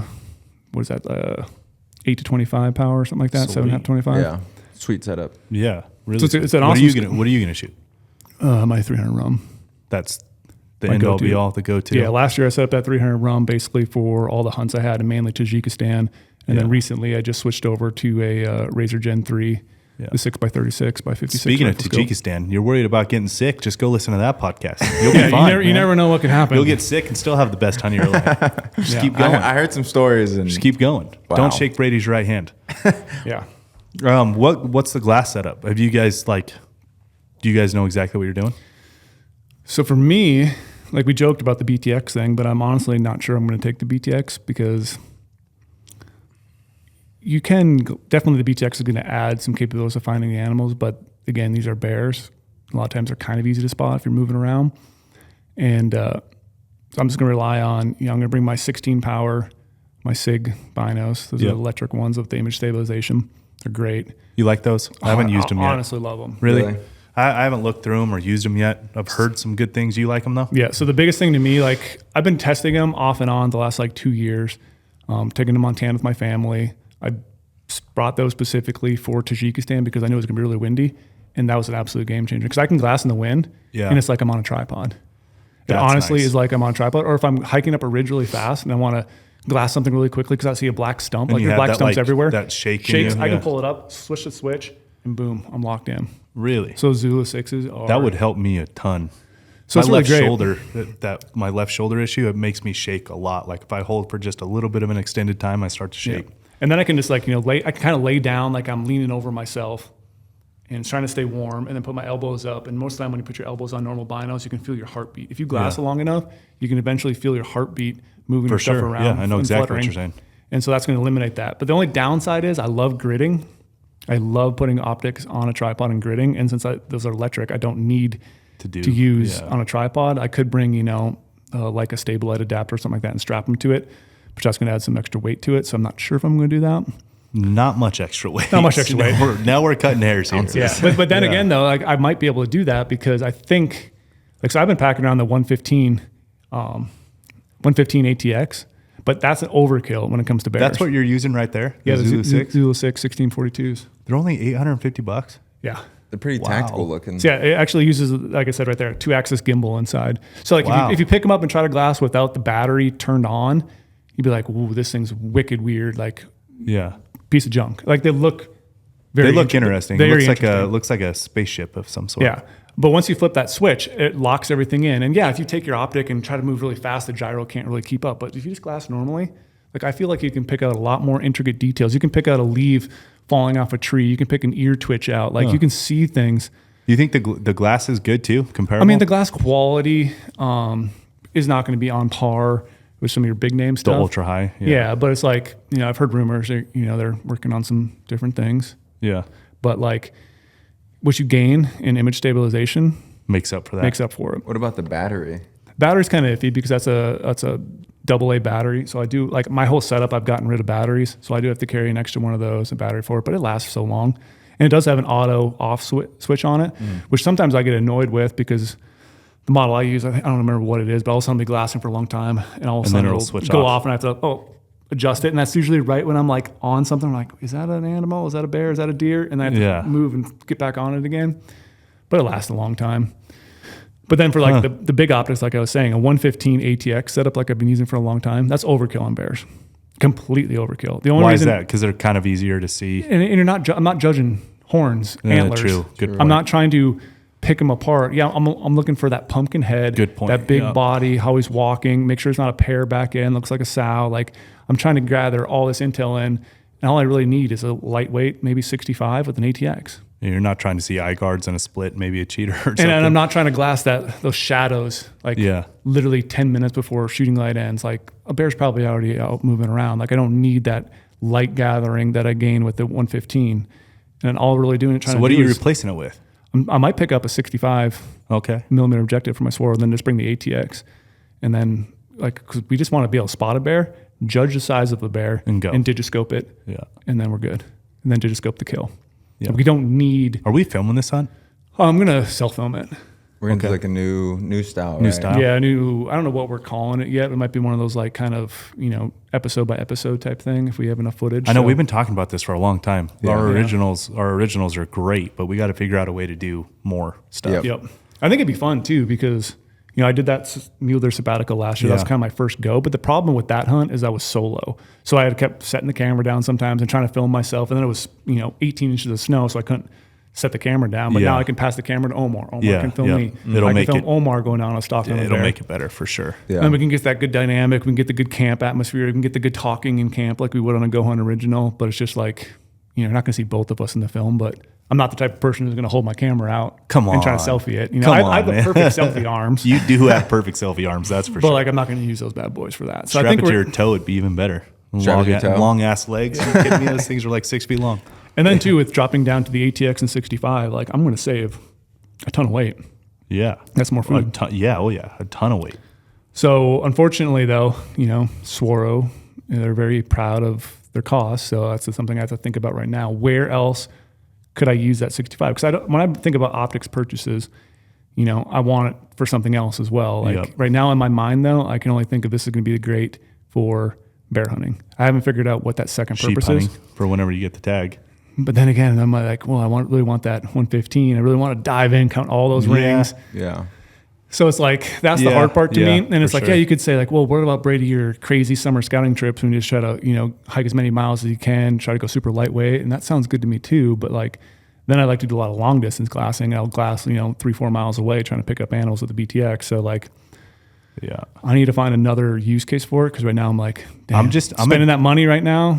I don't know. Yeah, I'm addicted to the BTX for the eye fatigue. Yeah. Like man, you can glass for so long. It's amazing. Like that, the eye fatigue gets me so quick when I'm glassing through spotters. I can't stand it. And then it's like, well, since if I do go to 65 and Omar is packing some of this weight, Then maybe you I take in the could. ATX and the BTX eyepiece with the Yep. 65, and then we could locate the bear with the BTX, and then Yep. switch over. Like even though I can digiscope on there, but I just It's don't not feel as like good, it's though. not as It's good. not as good. And Definitely you're, not as good. and you're fixed at what's going to be 30 power with the BTX. Yep. And It's so I'll not be able to as zoom in more. That's one thing I can definitely say because I've been exclusive with the BTX for 2 years now. It's not as good. It's good, but it's not as good as the other stuff. Yep. And then if I go lower on the spotter, I can get by on that new Tricer. I love that the thing. I panhead. can't wait to use it. Yeah, so I was Cannot using wait. that in the javelina hunt and really grew to love it. But it's like it cannot handle the weight, BTX 115 or the 115 ATX. Like it's just too much weight. And then that way too, if I go lower, I do have a lighter weight tripod. I could cut some more weight out by going to that tripod, a different lighter weight tripod. I will never cut weight on my rifle. I get made fun of all the time about my rifle's 14 pounds 6 ounces. I'll never cut there because the rifle's sole purpose is to kill. I've harped on that all the time. That's one purpose of that rifle is literally that one perfect shot. So I will have a heavier rifle, but maybe I could sacrifice here and there on some other areas to then, carry that big rifle. Splitting hairs to carry a 14-pound rifle. Which I love it. I got to get off on a long tangent. Sorry, Omar, but like, what optics are you taking? I got so when I first got here, I was in the market for some new binos. So I, kind of like one of my strategies that I do. It's like if you know someone who's been successful in these hunts, like the best thing you could probably do is ask them like, what do you use? So, knowing Brady's been successful for many years, I was like, hey man, like what binos do you recommend? And he said 12 by 50. Hands down 12 by 50. Yeah. Razor UHD. So I was like, okay, like sold. I'll get those. Yep. So I got those. So I'm planning to use those. And then I also got a Razor 65 spotter. But I mean, it sounds like our spotter game is pretty dialed. Yeah, so we'll definitely leave your spotter back at home to save some of the weight. Because like we have to think about too on these type of crazy, extreme hunts. Like we have to try to figure out what gear we can share. Yeah. Yeah. And like what are we doubling up on that we don't need? Like, the whole optic thing, or maybe a tripod. Like then you don't even need to bring a tripod. And then when we're carrying the gear, I'll carry the shelter, the poles, the stakes. Maybe you'll carry the stove. Right. Yep. And just kind of split that way. And maybe only take, one jet boil even though 2 might be nice, but if you really want to go crazy, it's not that much weight. So we'll probably carry, the new GOHUNT. I feel like but a jet boil is kind of like one of those like, personal items. it's like one of those personal items, right? It It's is like kind of weird. Yeah. You It is want kinda your weird. jet boil, like you don't really want someone else like heating up your water. Like, hey man, can you heat me up like 2 cups of water? It's like, no, I know I could heat up my water, and like it's like it doesn't weigh too much either. So it's like kind of one of those like personal items for me. It's one of those things though, man. Like when you start cutting stuff out and you look at the final weight cut, you're like, holy shit, that really added up to like a noticeable amount. Yeah. Right. You never think it. Like those jet boils are light, but when you start cutting out like, these things here, things there, you just start, doubling up when you cut the double up on stuff. Like then you look at the total weight saved and you're like, holy shit. Yeah. It's a lot of weight. Yeah. Speaking of personal items, Yes. I don't know what type of man Omar is yet. I have to ask him a really personal question. Can't wait. Okay. I think I know what it is. I'm very passionate. know I'm what very it is. passionate about this subject. Okay. So I hope his answer is correct. I- Toilet paper I knew that's what it or was wet gonna be. wipes? Well, And why? You can't burn wet wipes. Yes. So I'm gonna have to He's go with learned. toilet He's listened to the paper. podcast. So you're doing what? I'm gonna have to go with toilet paper. I'm a toilet paper guy. Have you ever been a wet wipe guy though? If I'm like by the truck and like doing something like that, like I'm gonna like there's always dude wipes in the truck. Like if I'm going hunting, there's always dude wipes in the truck. Just because it's one of those He's things. even That's, mad, Brady's even mad about that. it's nice. It's like, all right, sweet. I don't gotta freaking use toilet paper right away. Like I could use some dude wipes. Oh wait, it is 2023. Men are weak nowadays. I forgot. Sorry. But in the backcountry, toilet paper. What happened to being hard? Stay hard. man. Come on. You don't need to pamper your backside, Omar. Oh man, I don't know. It's an interesting subject. And you can't burn them, and they will freeze. My dad freeze experienced that firsthand. In Freeze is Tajikistan. that's for real. Yeah. But I mean, toilet paper hands down. Just Do you know how many ounces you take of toilet paper? Just throw the whole roll in there. You never know what's don't going to know. happen. I don't know very many people that measure the ounces of toilet paper that they take into the backcountry. The funny story about that, one time I was hunting with one of our camera guys, Mather. He had me pack all his stuff, his food and everything. Yeah.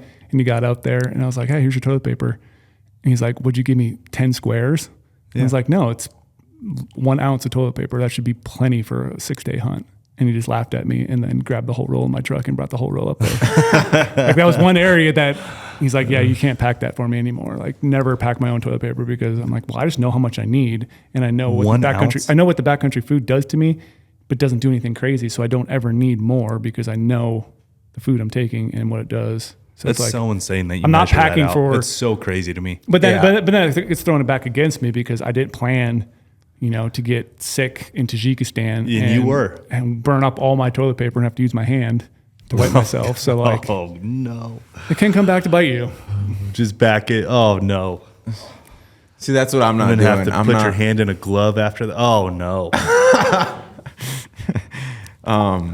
Yeah, no, I'm gonna be. I will do the hard decision and sacrifice some weight to bring some extra toilet paper. Yeah. That's why you're going to do those couple extra squats. Yeah. So you can just bring enough toilet paper that you don't even, it was like not even a thought in your mind. Exactly. Like you have enough. Yep. Yeah. That's what's crazy. It's just like the thought of like to know you have enough no matter what. Yeah. I mean, you're eating freeze-dried food. You're eating all kinds of peanut butter and nut fats and all that. Have you guys Nut fats get your stomach going a little bit. Yeah. Question 2: have you guys like got elevation sickness and like your stomach just needs to dump everything out? Or I've gotten elevation sickness one time in my life, and that was when I was snowboarding in Colorado. Okay. We were backcountry snowboarding. Well, not true backcountry. We were on it's called the Cirque. It's up above everything else. First time I've ever been elevation sick. I was in high school, and it was fucking brutal. Yeah. Brutal. Like, did you have to go to the bathroom? No, I was just puking. Because I don't know what, like I was in Colorado and like I got there and I could just tell like it was just elevation sickness, but I just had to go to the bathroom and like I puked a little bit. But like that's like I think I would like pack just like a little extra just in case that happens because I know it's like a little. You just make sure you have enough. Like it should not even be a thought. Yeah, because at the end of the day, the worst thing it's fire starter. Yeah, that's the big benefit. Yeah. I mean, that's just like it's one of those things in my mind that's just like, yep, not even thought about it. Yeah, I mean, like I'm good. We sacrifice like so much other stuff. Like I'm planning on only bringing 1 pair of underwear, 1 pair of socks. That's what I do. Heck yes. I bring one pair of change, and I go about halfway through the hunt and change out. Okay. No, I'm talking like I'm bringing like what I wear in underwears and socks is the only thing I'll have on for 9 days. I bring one change just of each of those. That's one it. change. You can always flip them inside out. Yeah. You can always watch them in the creek. That's why I like to go to the gym just a little bit, just for those little things like that, If I can't carry a half ounce in socks and underwear, I don't know what else I'm doing. Yeah. I don't know. Maybe I'll second think that judgment, but what backpack are you gonna take on this hunt? I almost said run, but then I realized that YouTube would yell at me again for saying run because I always say running on everything. Like I run this, I run that. So what Brandon backpack says it all the time too, and people say, "Who gives a shit what people say?" It's so what backpack are you taking? What backpack are you using to carry your stuff on this hunt? To carry my stuff on this hunt, I'm going to use a Sky Archer 6400 by Stone Glacier with the Crux Evo frame. It's a good bag. Yeah, I'm excited. I've never used it, so I'm like, as soon as I get it, it's on its way. I'm gonna throw in a 60-pound sandbag and start like just getting some hikes under my belt and like smart. Yep, turtle head. Really smart because. So I was talking to a guy. So the difference of running and walking are very different on your calf, like very different mechanics on your calf. And he was the one that told me, is like, dude, there's nothing like weighted walking. There's no replacement for it. Yeah. And like, in like previous packs I've ran in the past, like I've always like, that's kind of like one of my staples of training is like throw in like the 60 pounds and like just go walk like up a hill or like even a trail. Just like you got to like before the hunt, you got to get familiar to like what that weight feels like what that's going to be like. Cause you got to just imagine it for, X amount of days. Well, that calf flexion on the balls of your toes, that you don't get that when you run. Yeah. You know what I mean? Especially you, cause you run so fast. Yeah. That was the other thing. We didn't clarify how fast you did your marathon. It was 3 hours and 40 minutes. Yeah. It's crazy. I didn't make Boston, but It was crazy Maybe on a one random day. Sunday. Anyways, but that's like the cat. I was talking. I mean, that's a really good point. You know what I mean? Like that calf flexion with weight. That's the first thing to always go on me. Always. It's the first thing I start to burn out. Yeah. And it's really good too. You're going to you're getting a new piece of gear. You're going to test said piece of gear to figure out how those shoulder straps, where they need to go perfectly. Like, you don't want to realize like, oh yeah, I only carried my backpack around with 10 pounds of weight at my house on a treadmill. And all of a sudden you get out there, and that first day when you have 65 pounds on your back, all of a sudden your back's sore because you didn't know where everything needs to sit on there properly. And then also too, just like breaking in a backpack. I think it's kind of overlooked a lot of times too. A ton. But just like get those straps moving around, get all the squeaks out of the backpack. That's why I don't like to switch backpacks. Yeah. It drives me crazy getting a brand new backpack. And then also, I think like one thing that I didn't highlight in like putting the 60 pounds in the pack too, it's like I'm gonna wear essentially what I'm gonna wear on the hunt on those 4-hour hikes. Yeah, like, smart. I'm gonna wear the boots, the pants, the layers that I'm gonna wear. I might not bring like my puffies and all that stuff because that'd be overkill. But like what I'm gonna plan on to hike is what I'm gonna wear on those like hikes when I'm breaking in the new backpack too. Smart. That's what we take for granted. Doing it enough. Like I know exactly what I wear in. I know, you know what I mean? Yeah. But like this is your first true backcountry hunt, right? Yeah. That's what you yeah. said. I mean, other than that spot in Colorado. Yeah. But this is going to be deep. Yeah. Like nasty deep. It's gonna be deep. It's gonna be nasty. There's gonna be, we're gonna be far away from anyone. It's gonna be. That's the mental side of it that I fucking love, though. I love when you get back there and you're like, no matter what, if I wanted to go home right now, no matter what, I have got to cover this ground. Got to get back to the truck. I got to drive 12 hours. Yep. I love that feeling. Yeah. I don't know why. I think it's the separation feeling where you're like truly separated from what you just left. You know what I mean? It's like, even if I wanted to get back to work, that's how long it would take me to get back to work. Take a long time. I love it. Yeah. I think Brady's, have you decided what backpack you're going to take this year? I recently decided to switch it up. Really? And again, it goes to your point where it's like, I have a system that just works. What am I doing right now? Yeah. What are you doing? Yeah. This is not the Brady I know. What are you doing? It's the same thing I said I would never do last year when I switched boots, and then I switched boots because of Porter, and then I got giant blisters everywhere. And you got fucked. Yeah. So what are you doing? What are you doing? What's the change? So I've been intrigued for a while and didn't know whether I'd like it. And I avoided purchasing one for the longest time because I love having a load shelf. But Stone Glacier's new Terminus line.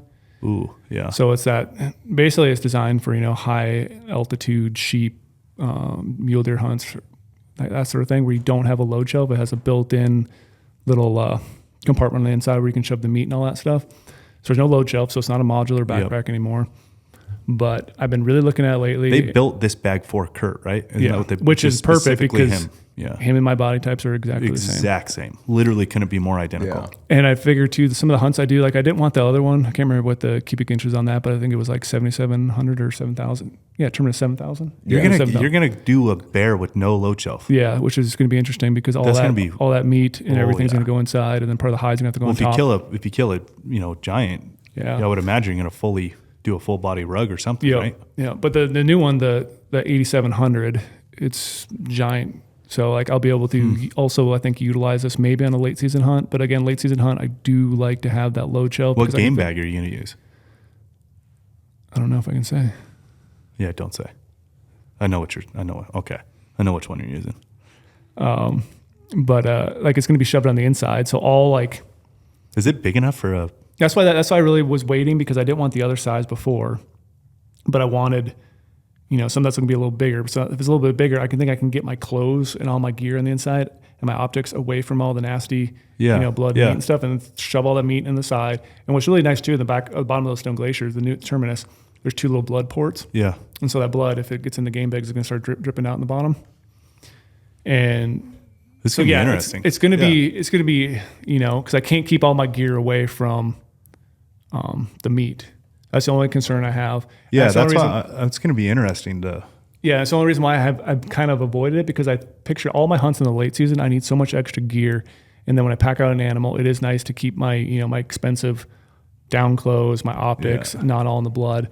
But with the size of this new one, and I'm saving a ton of weight too at the same time, So I'm really intrigued on that as well. And I think it's just like one of those backpacks that's kind of built for me in a way. 4 pounds, 4 ounces. Super light. Wow. Yeah. It's insane. 8,700, 4 pounds, 4 ounces. And it can still hold a crazy amount of weight too, which is really great. So like I'm really excited to try this out and So figure the out how much I internal love. load cell is 2,200 cubic inches. Yep. And then the rest is open.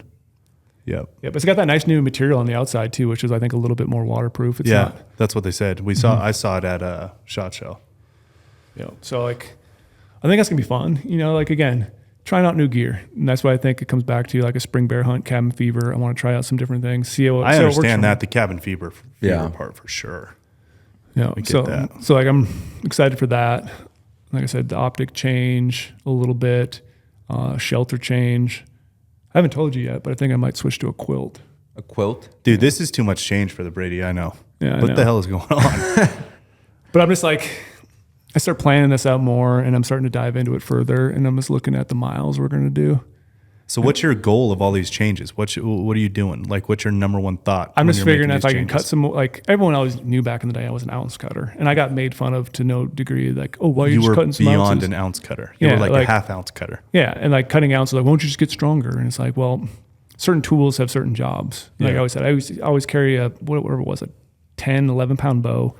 My rifle's 14 pounds. Certain things are meant for certain things, but if I can cut weight other places and still perform at the best of my ability and recover a little bit easier or have a little nicer pack out when Omar shoots a freaking 7-foot bear on day 2. Let's go, Omar. Notice I didn't say day the 1 plan. because we're going to pass up some bears on day 1 and show Love them what it's all about. You can't just roll in there and no, just kill you right can't away. have that. Even if it's a 7-foot bear, we're going to pass on day 1. No, it's, That's a different story. well, yeah, because my old mentality is if you pass something on the first day, that's more experience you're going to get towards your future hunting career. So Yeah. like, that's why sometimes, like, yeah, if I saw 200 deer on the first day, I would definitely shoot it. Yeah. But like, Yeah, I you would get hope so. you gain more. Like I want to show you bears. I want to have you field judge them yourself because you might go on a bear hunt yourself next year. Like Yeah. the more we can learn, I have a tag as well, but like I want you to, fully immerse yourself in the hunt. Just like we're not going to show up and just get it done and leave. Like I want to enjoy it. I want to enjoy that suffer and enjoy that time that we get together just to be outside the office and hang out and Yeah. talk about the hunting strategies and tactics and how we're going to approach a stock or that sort of thing. It's kind of like let the hunt unfold. Yeah. Bro, you're going to be going into the fall on a complete other level. Yeah, which is crazy because in the fall, I don't even know if I'm going to carry a rifle. I don't think I am because I want to do some archery elk hunts. But I mean, like this just kind of gets preparation, just like, being out in the woods, testing new gear. Like I have a whole crap ton of new gear that I've never used before. So it's going to be testing all that stuff out and then just putting on miles in the body. Like, I mean, this is going to be like the most, like you've talked about earlier, like this is going to be the most rugged experience I've ever done. And it's going to be like, it doesn't have to be this hard. Like there's easier bear hunts out there, but I think like what me and Brady not as share. fun, though. Yeah. Like that's what we, and a lot of guys here in this office too, like share. It's like, we're like not looking for like the hole in one, just like easy hunt. For We're sure. like looking to like, we crave this all year. So like, we're trying to like, we crave the suffering. As crazy that might sound to some people. So like, It is it's- true though. That's the common thread of the crave hunters, for though, this- which is so awesome. Yeah. So like, sure we could go find some roads and drive up those and like, but we would never do that. Try and get lucky and appreciate every time it happens. But for Yeah. the most part, we do enjoy. Like, that's what I'm looking forward to in the backcountry this year is like, man, I Yep. just cannot wait and to have that feeling again where it's like, yep, no matter what I want to do to go home, Yeah. it's Yep. 2 days, Yep. no matter what. I like this. I like the story. I like the adventure. Yeah. I like being able to explain to, family, friends who don't get to do this, like what you went through, Yeah. what it means to you. They realize like, oh, it means this much to you. Maybe you should go hunting a little bit more. And Yeah, like, if for you're sure. One of those type of people is like, well, it means so much. Like, yeah, When keep my doing it. wife admitted that I'm a better person when I come back from a hunt. Yeah, stuff like Yep, that. exactly. Yeah. Yeah. Exactly. Is So there that mental side is, man, it's so fun. It's so awesome. Is there any tactic questions you got for me or anything like you haven't asked me yet about the hunt or how we're doing, how we're approaching it, where we're glassing, what we're glassing, angles we're glassing? Now you're kind of getting into nitty gritty. I know we've kind of talked about a lot of this stuff, just, me and you in the office, but I'm just saying like some of that might help someone out a little bit. Exactly. It's so unfair that we all, Yeah. I mean, we're all in this office every day. Yeah. The shit that we talk about around this office is like, I mean, so few people have that. Yeah. You know what I mean? Yeah, no, for sure. So unfair that we get to come in here every day and talk to each other about all this shit. I know. And like everyone like has like their own like little nuggets that like they share with each other. You know, it's like not like we're not sharing like spots or nothing, but it's like, oh, like you're gonna like, you know, before I even plan on going with Brady a long time ago, I was like, hey, like I'm thinking about going X date. Like, what do you think? And he's like, I wouldn't go X date because of like the amount of snow or like something like that. Like, you know, you got to like look at these different things. So like, that's like something whereas like if I was just like, if I didn't have the luxury to come in here every day and like pick his brain, like I would have like completely set myself up for failure. Yeah, like, you would have been years in learning instead of that 1 second in conversation. Yeah, because I failed a lot. Yeah, oh yeah. I failed a lot, but failing a lot has made me the hunter I am today. And now I know more about certain animals because of those failures and start to fine tune. 2 ways to listen. You either fuck up and learn, or you sit down, shut up, and listen to somebody who's way better. Exactly. It's 2 ways to learn. So I guess for like, you know, one common question I think that a lot of listeners might have, it's like, what's your kind of sweet spot on that elevation for looking for bears? You're just diving right into the nitty gritty, aren't you? So dependent on the winner. Yeah, it's gonna. The thing that's crazy about bears, like I could throw out an elevation range right now, but it might not be the same as some other mountain range you're hunting, which could be totally different, and the amount of snowpack could be different in that scenario. Well, like a good example is I just saw they're expecting 80 inches of snow this week in the Pacific Northwest, California. Yeah. Really? So like that's going to be California? It's going to be wildly different than, you know, if that storm doesn't make it to Montana, Idaho, I don't know, you know, Wyoming, it's going to be wildly different. Yeah, but the biggest thing I would say is like try to figure out where that snow line is. Figure out where that snow line is, hunt that 1,000, 2,000 feet below the snow line and kind of chase that little area because you're looking for the green grass. Right. Wherever that stuff's going to green up first, usually it's down lower. And then as you get later in the season, it's going to start moving up the mountain. So like as you get later in the season, you know, those bears are going to be moving a lot more. And so then you have a lot more train to glass. But like early in the season, you know, those little pockets of green and just try to find the pockets of green underneath the snow line. And that's where, you know, utilizing all these tools we talked about there, like snowpack maps, you know, different satellite imagery you can do to see that sort of things. But the biggest thing, like most people know, like bears are going to be on, you know, for the most part, south-facing slopes. What's going to green up first? A south-facing slope, because you know, north-facing is getting all that shade during the day. So you're going to want to look at the south-facing slope. But another thing you want to look at too is, well, you don't just want to focus everything on south-facing. Like I could pull up, shameless plug, GOHUNT Maps terrain analysis tool. Yep. Promo code podcast. Get you $50 in the GOHUNT gear shop. Get you all the research tools. Get you maps, everything, and say this elevation. But you might not know that elevation until you've been there before. That's the one benefit we have is I bear hunt enough, so I know the elevation I'm looking at in the areas I want to go. So I have the elevation picked out. And I don't just want to look at the south-facing slopes because, I mean, could be bears anywhere. So you want to also look at other areas. So what I found is like south-facing slopes are really, really good, but an east-facing slope can also be just as dynamite or sometimes even better. Mm-hmm. Because that's where sometimes there just seems like there's a lot of good grass on those. And so like you're not just wanting to pick out one habitat on the map and try to figure that out. And then once you hunt it more, then you can start taking into, you know, degree of slope too. Like that could come into play. Like the places I like to bear hunt, the steeper, the nastier, the better. Yeah. Because what's that going to do? I want an old bear that just lives up there and is just waiting his years to die. So those mature bears will pull off into that kind of country. But also the second part of it, caveat, hunters might not want to hunt that type of stuff because it's like it's going to be physically taxing to get into that area to hunt it. Yeah, you might be able to glass a bear. Glassing a bear and killing a bear is two totally different things. Yep.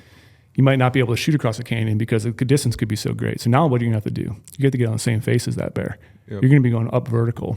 Mm-hmm. You're going to be crawling your way through all this stuff, all these rocks, all this nasty stuff, slipping, sliding because everything could be wet. There could be snow melt coming down to find another finger ridge to then shoot across on it at. And it's like those are the type of terrain features that I look for because to set myself up for success and also might, in my head, weed out some of the other people. Yeah, I'm not saying, you know, I'm the best or whatever it is, but just like I'm trying to find things that other people might avoid just because it looks too nasty or maybe it looks too steep. You're strategizing against competition. Yeah, and at the same time looking for good spots. You're kind of hunting other hunters. Yeah, for sure. And so I'm just looking at all those terrain features and also just looking for a lot of stuff where I have a lot of different backup plans. So something I've heard about spring bears is they only eat green in the spring. Is that true? Yeah, I mean, towards later in the year, then you get some fawns and stuff like that, calf stuff, and then you can start to look at the like elk and deer, their calving grounds. You can start to key in on some of that stuff. You're getting towards that June time frame and maybe hunt some bears. So does it start to change around like May, June? Is that Yeah. when the feed starts to their feed choice starts? Yeah, to change? they like, you know, green grass for the most part and all that. Just I've always heard, when they come out of the den, like Yeah, first thing is green just grass. straight green. Yep. Is that true?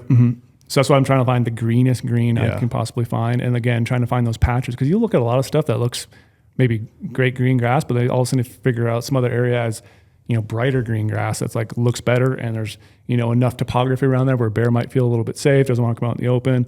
Maybe he's, you know, doesn't like the rain and stuff like that, so he's hiding out. Or maybe think about, if you're going really early, where might these bears be denning? You hunt kind of that same similar area where you could assume they might be denning, and try to get a bear that's coming out that might be really lethargic and just kind of sitting there. Because like I said, I've seen bears certain times of the year where you're like, oh, there's a big old bear right there. We're going to sneak in there and try to kill him the next day.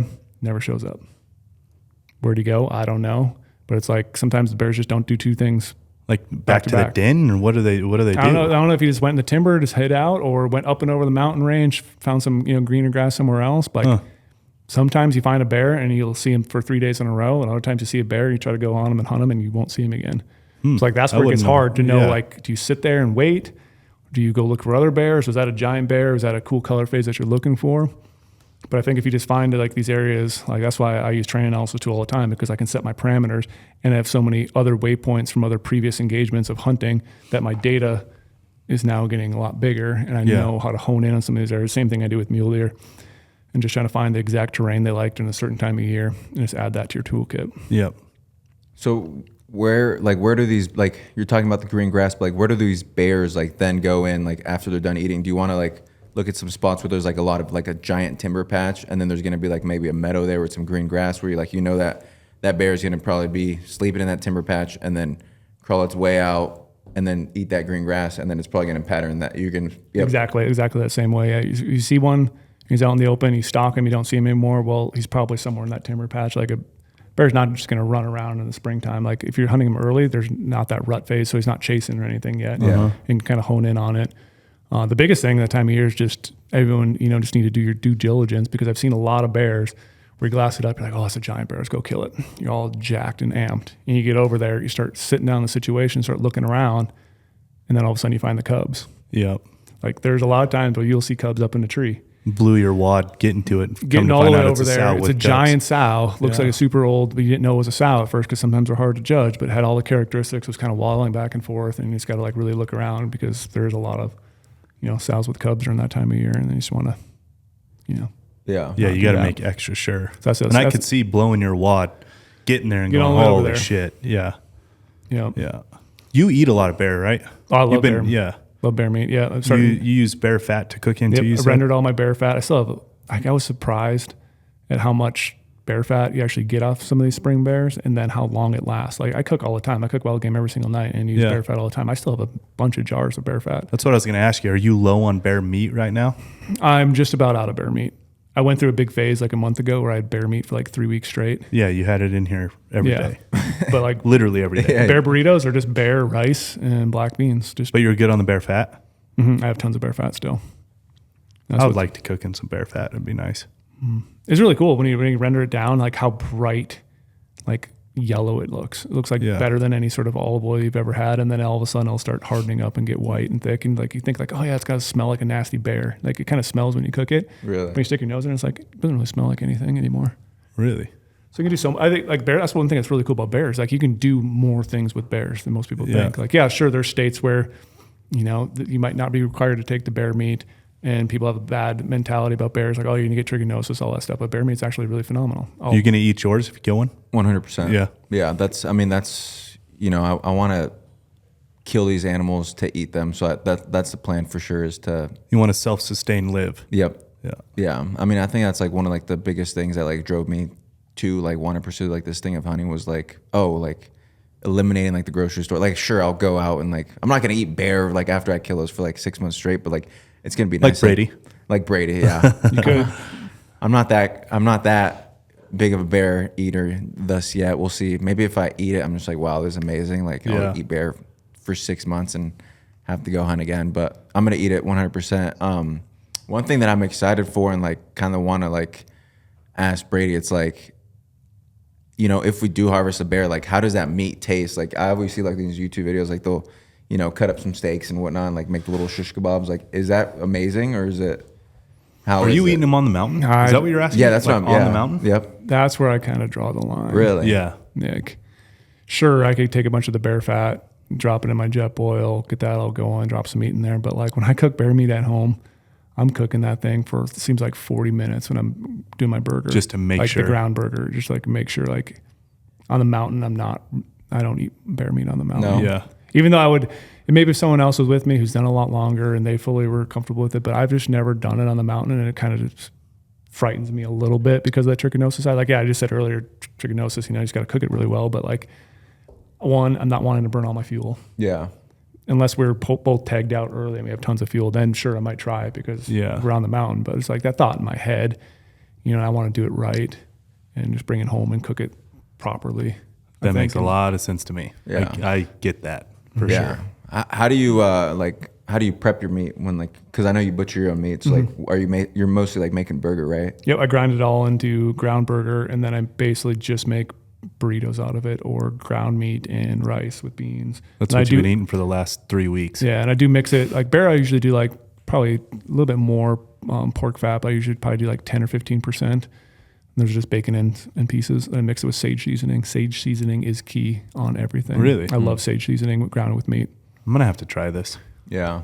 I kind of want to try out like bear sausage. I've heard like good things from bear sausage. So I'm kind of want to try that. I just like the ground aspect because I know I can cook it to the point where it's starting to get black, and it's not like it's burnt, but it's like I know it's well cooked by that point. Yeah. I'm not going to get sick from it. Yeah. But yeah, the nice thing is you can get all your bear research too on GoHunt. There's a lot of Western states that offer a lot bear hunting. Like you have the big three. You have Idaho, Wyoming, Montana. You have Arizona. Yeah, Arizona's a lot of over-the-counter stuff. A lot of other states, have some draws. Oregon has some draw hunts in the spring. Utah has some draw hunts. But like, there's so much cool bear information out there, and on GoHunt with Insider, like you don't just have deer, elk, sheep, antelope. Yeah, hit them with the true promo code right now. Yeah, so like we always say, like we want you guys to have the best research. We want you guys to go hunting. We want you to experience all the things that we are passionate about. So like best way to do that, we want to get you guys a little kickback for signing up for GoHunt's Insider account. So use promo code podcast when you sign up for Insider, and that's going to get you 50 points to the GoHunt Gear Shop. Every point in the GoHunt Gear Shop is worth $1, so that's $50 you have to spend on anything. Big money. Save some money, putting more cool gear in your pocket, getting some, where they need freeze-dried meals, where they need some new socks, put those towards an optic purchase, boots, backpack, whatever it may be. And then you're going to have the full Insider suite of tools. You got filtering 2.0, you got draw odds, you got Insider only application strategy, articles, point tracker, hunt planner, all these cool things that we all use on a daily basis. Like right now, Hunt Planner could be and a we big cover one. bear in the application strategies. Yep. So all that stuff, like filtering 2.0, we have bear data. We have a number of bears harvested. We have season dates. Is it over the counter? Is it a draw hunt? How many points you might take? Like I build up points in other states for bears. Like I just bought a preference point for Colorado today. Yeah. So it's like there's opportunity out there for bear hunters. And, the great thing is, and some people might hate me for saying it, but like, you don't see a lot of people bear hunting. You really don't. People keep harping all the time, like, oh, people are making it more popular and that sort of thing. Well, it's still like, it is a cost thing to go out spring bear hunting. It's not cheap. It adds another hunt to the season. Yep. Yeah. And so it's like more time away. Like, are you willing to spend that time to go bear hunting, or are you going to spend it towards your elk hunt? But it's like, to me, I can get out there, I can hunt, I can test myself, test my gear again. And I like being alone. Yeah. So that's why I like going bear hunting in these steep, nasty places where there's no one else. So like, there's plenty of opportunity out there. Just pick a state, do your research, jump on GoHunt maps, start diving in. Like I said, train analysis tool is the perfect tool to help find your bear hunt. Totally agree. Start putting those data points together. Or like I said earlier, even though I don't fully believe it, but you could use it to, in a way, learn your unit, learn the roads, learn the access points, learn. You can definitely get to a point where you're wasting less time than you would have if you didn't use it. Yep. Yeah. And it's just bear hunting. Bear hunting is just fun. Yeah.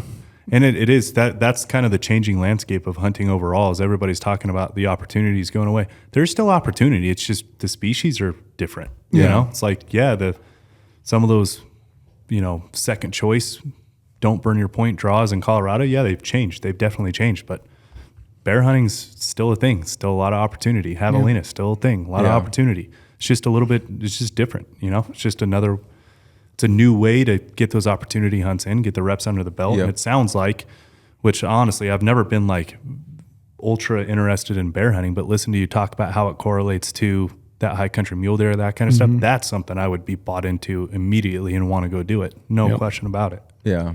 Especially like, I always think about like how you could, you know, find these species that kind of make it like, for me, like the biggest thing, it's like, I want to go like in these like steep, nasty like spots like Brady's like always talking about. So like the fact that you could kind of like pick out this species like bear and we could, you know, make a hunt that we like both want to do where it's like steep and nasty. And like, it's not like one of those areas where it's like, you know, you could only go kill bear here and like, you know, it's going to be like what you expect. But like, you could kind of like ultimately like decide where you want to go bear hunting and then make it the hunt you want to be, whether you want to be, you know, somewhere like Arizona or like somewhere up north. You know, it's I want to be like, warm this time of year. Send me to Arizona. And the nice thing is too, these mountain ranges are giant. There's plenty of opportunity out there. There's plenty of places to get away.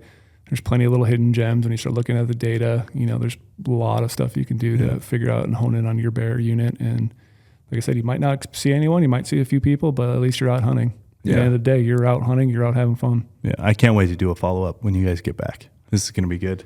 Hopefully it's going to be really good. Yeah, I'm looking forward to that. I mean, 60 more days can't come fast enough. 62, what did I say? 62 more days can't come fast enough. I can't remember what I said.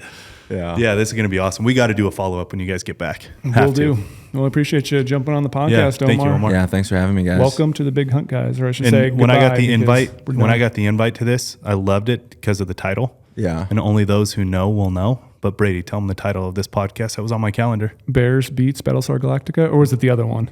Bears Bears Battlestar Galactica. Bears beats Battlestar Galactica. Yeah, that's the best one. We got to do the Office reference. Yeah, have to. All right. Thank you, Omar. Yeah, thank you guys. Appreciate it.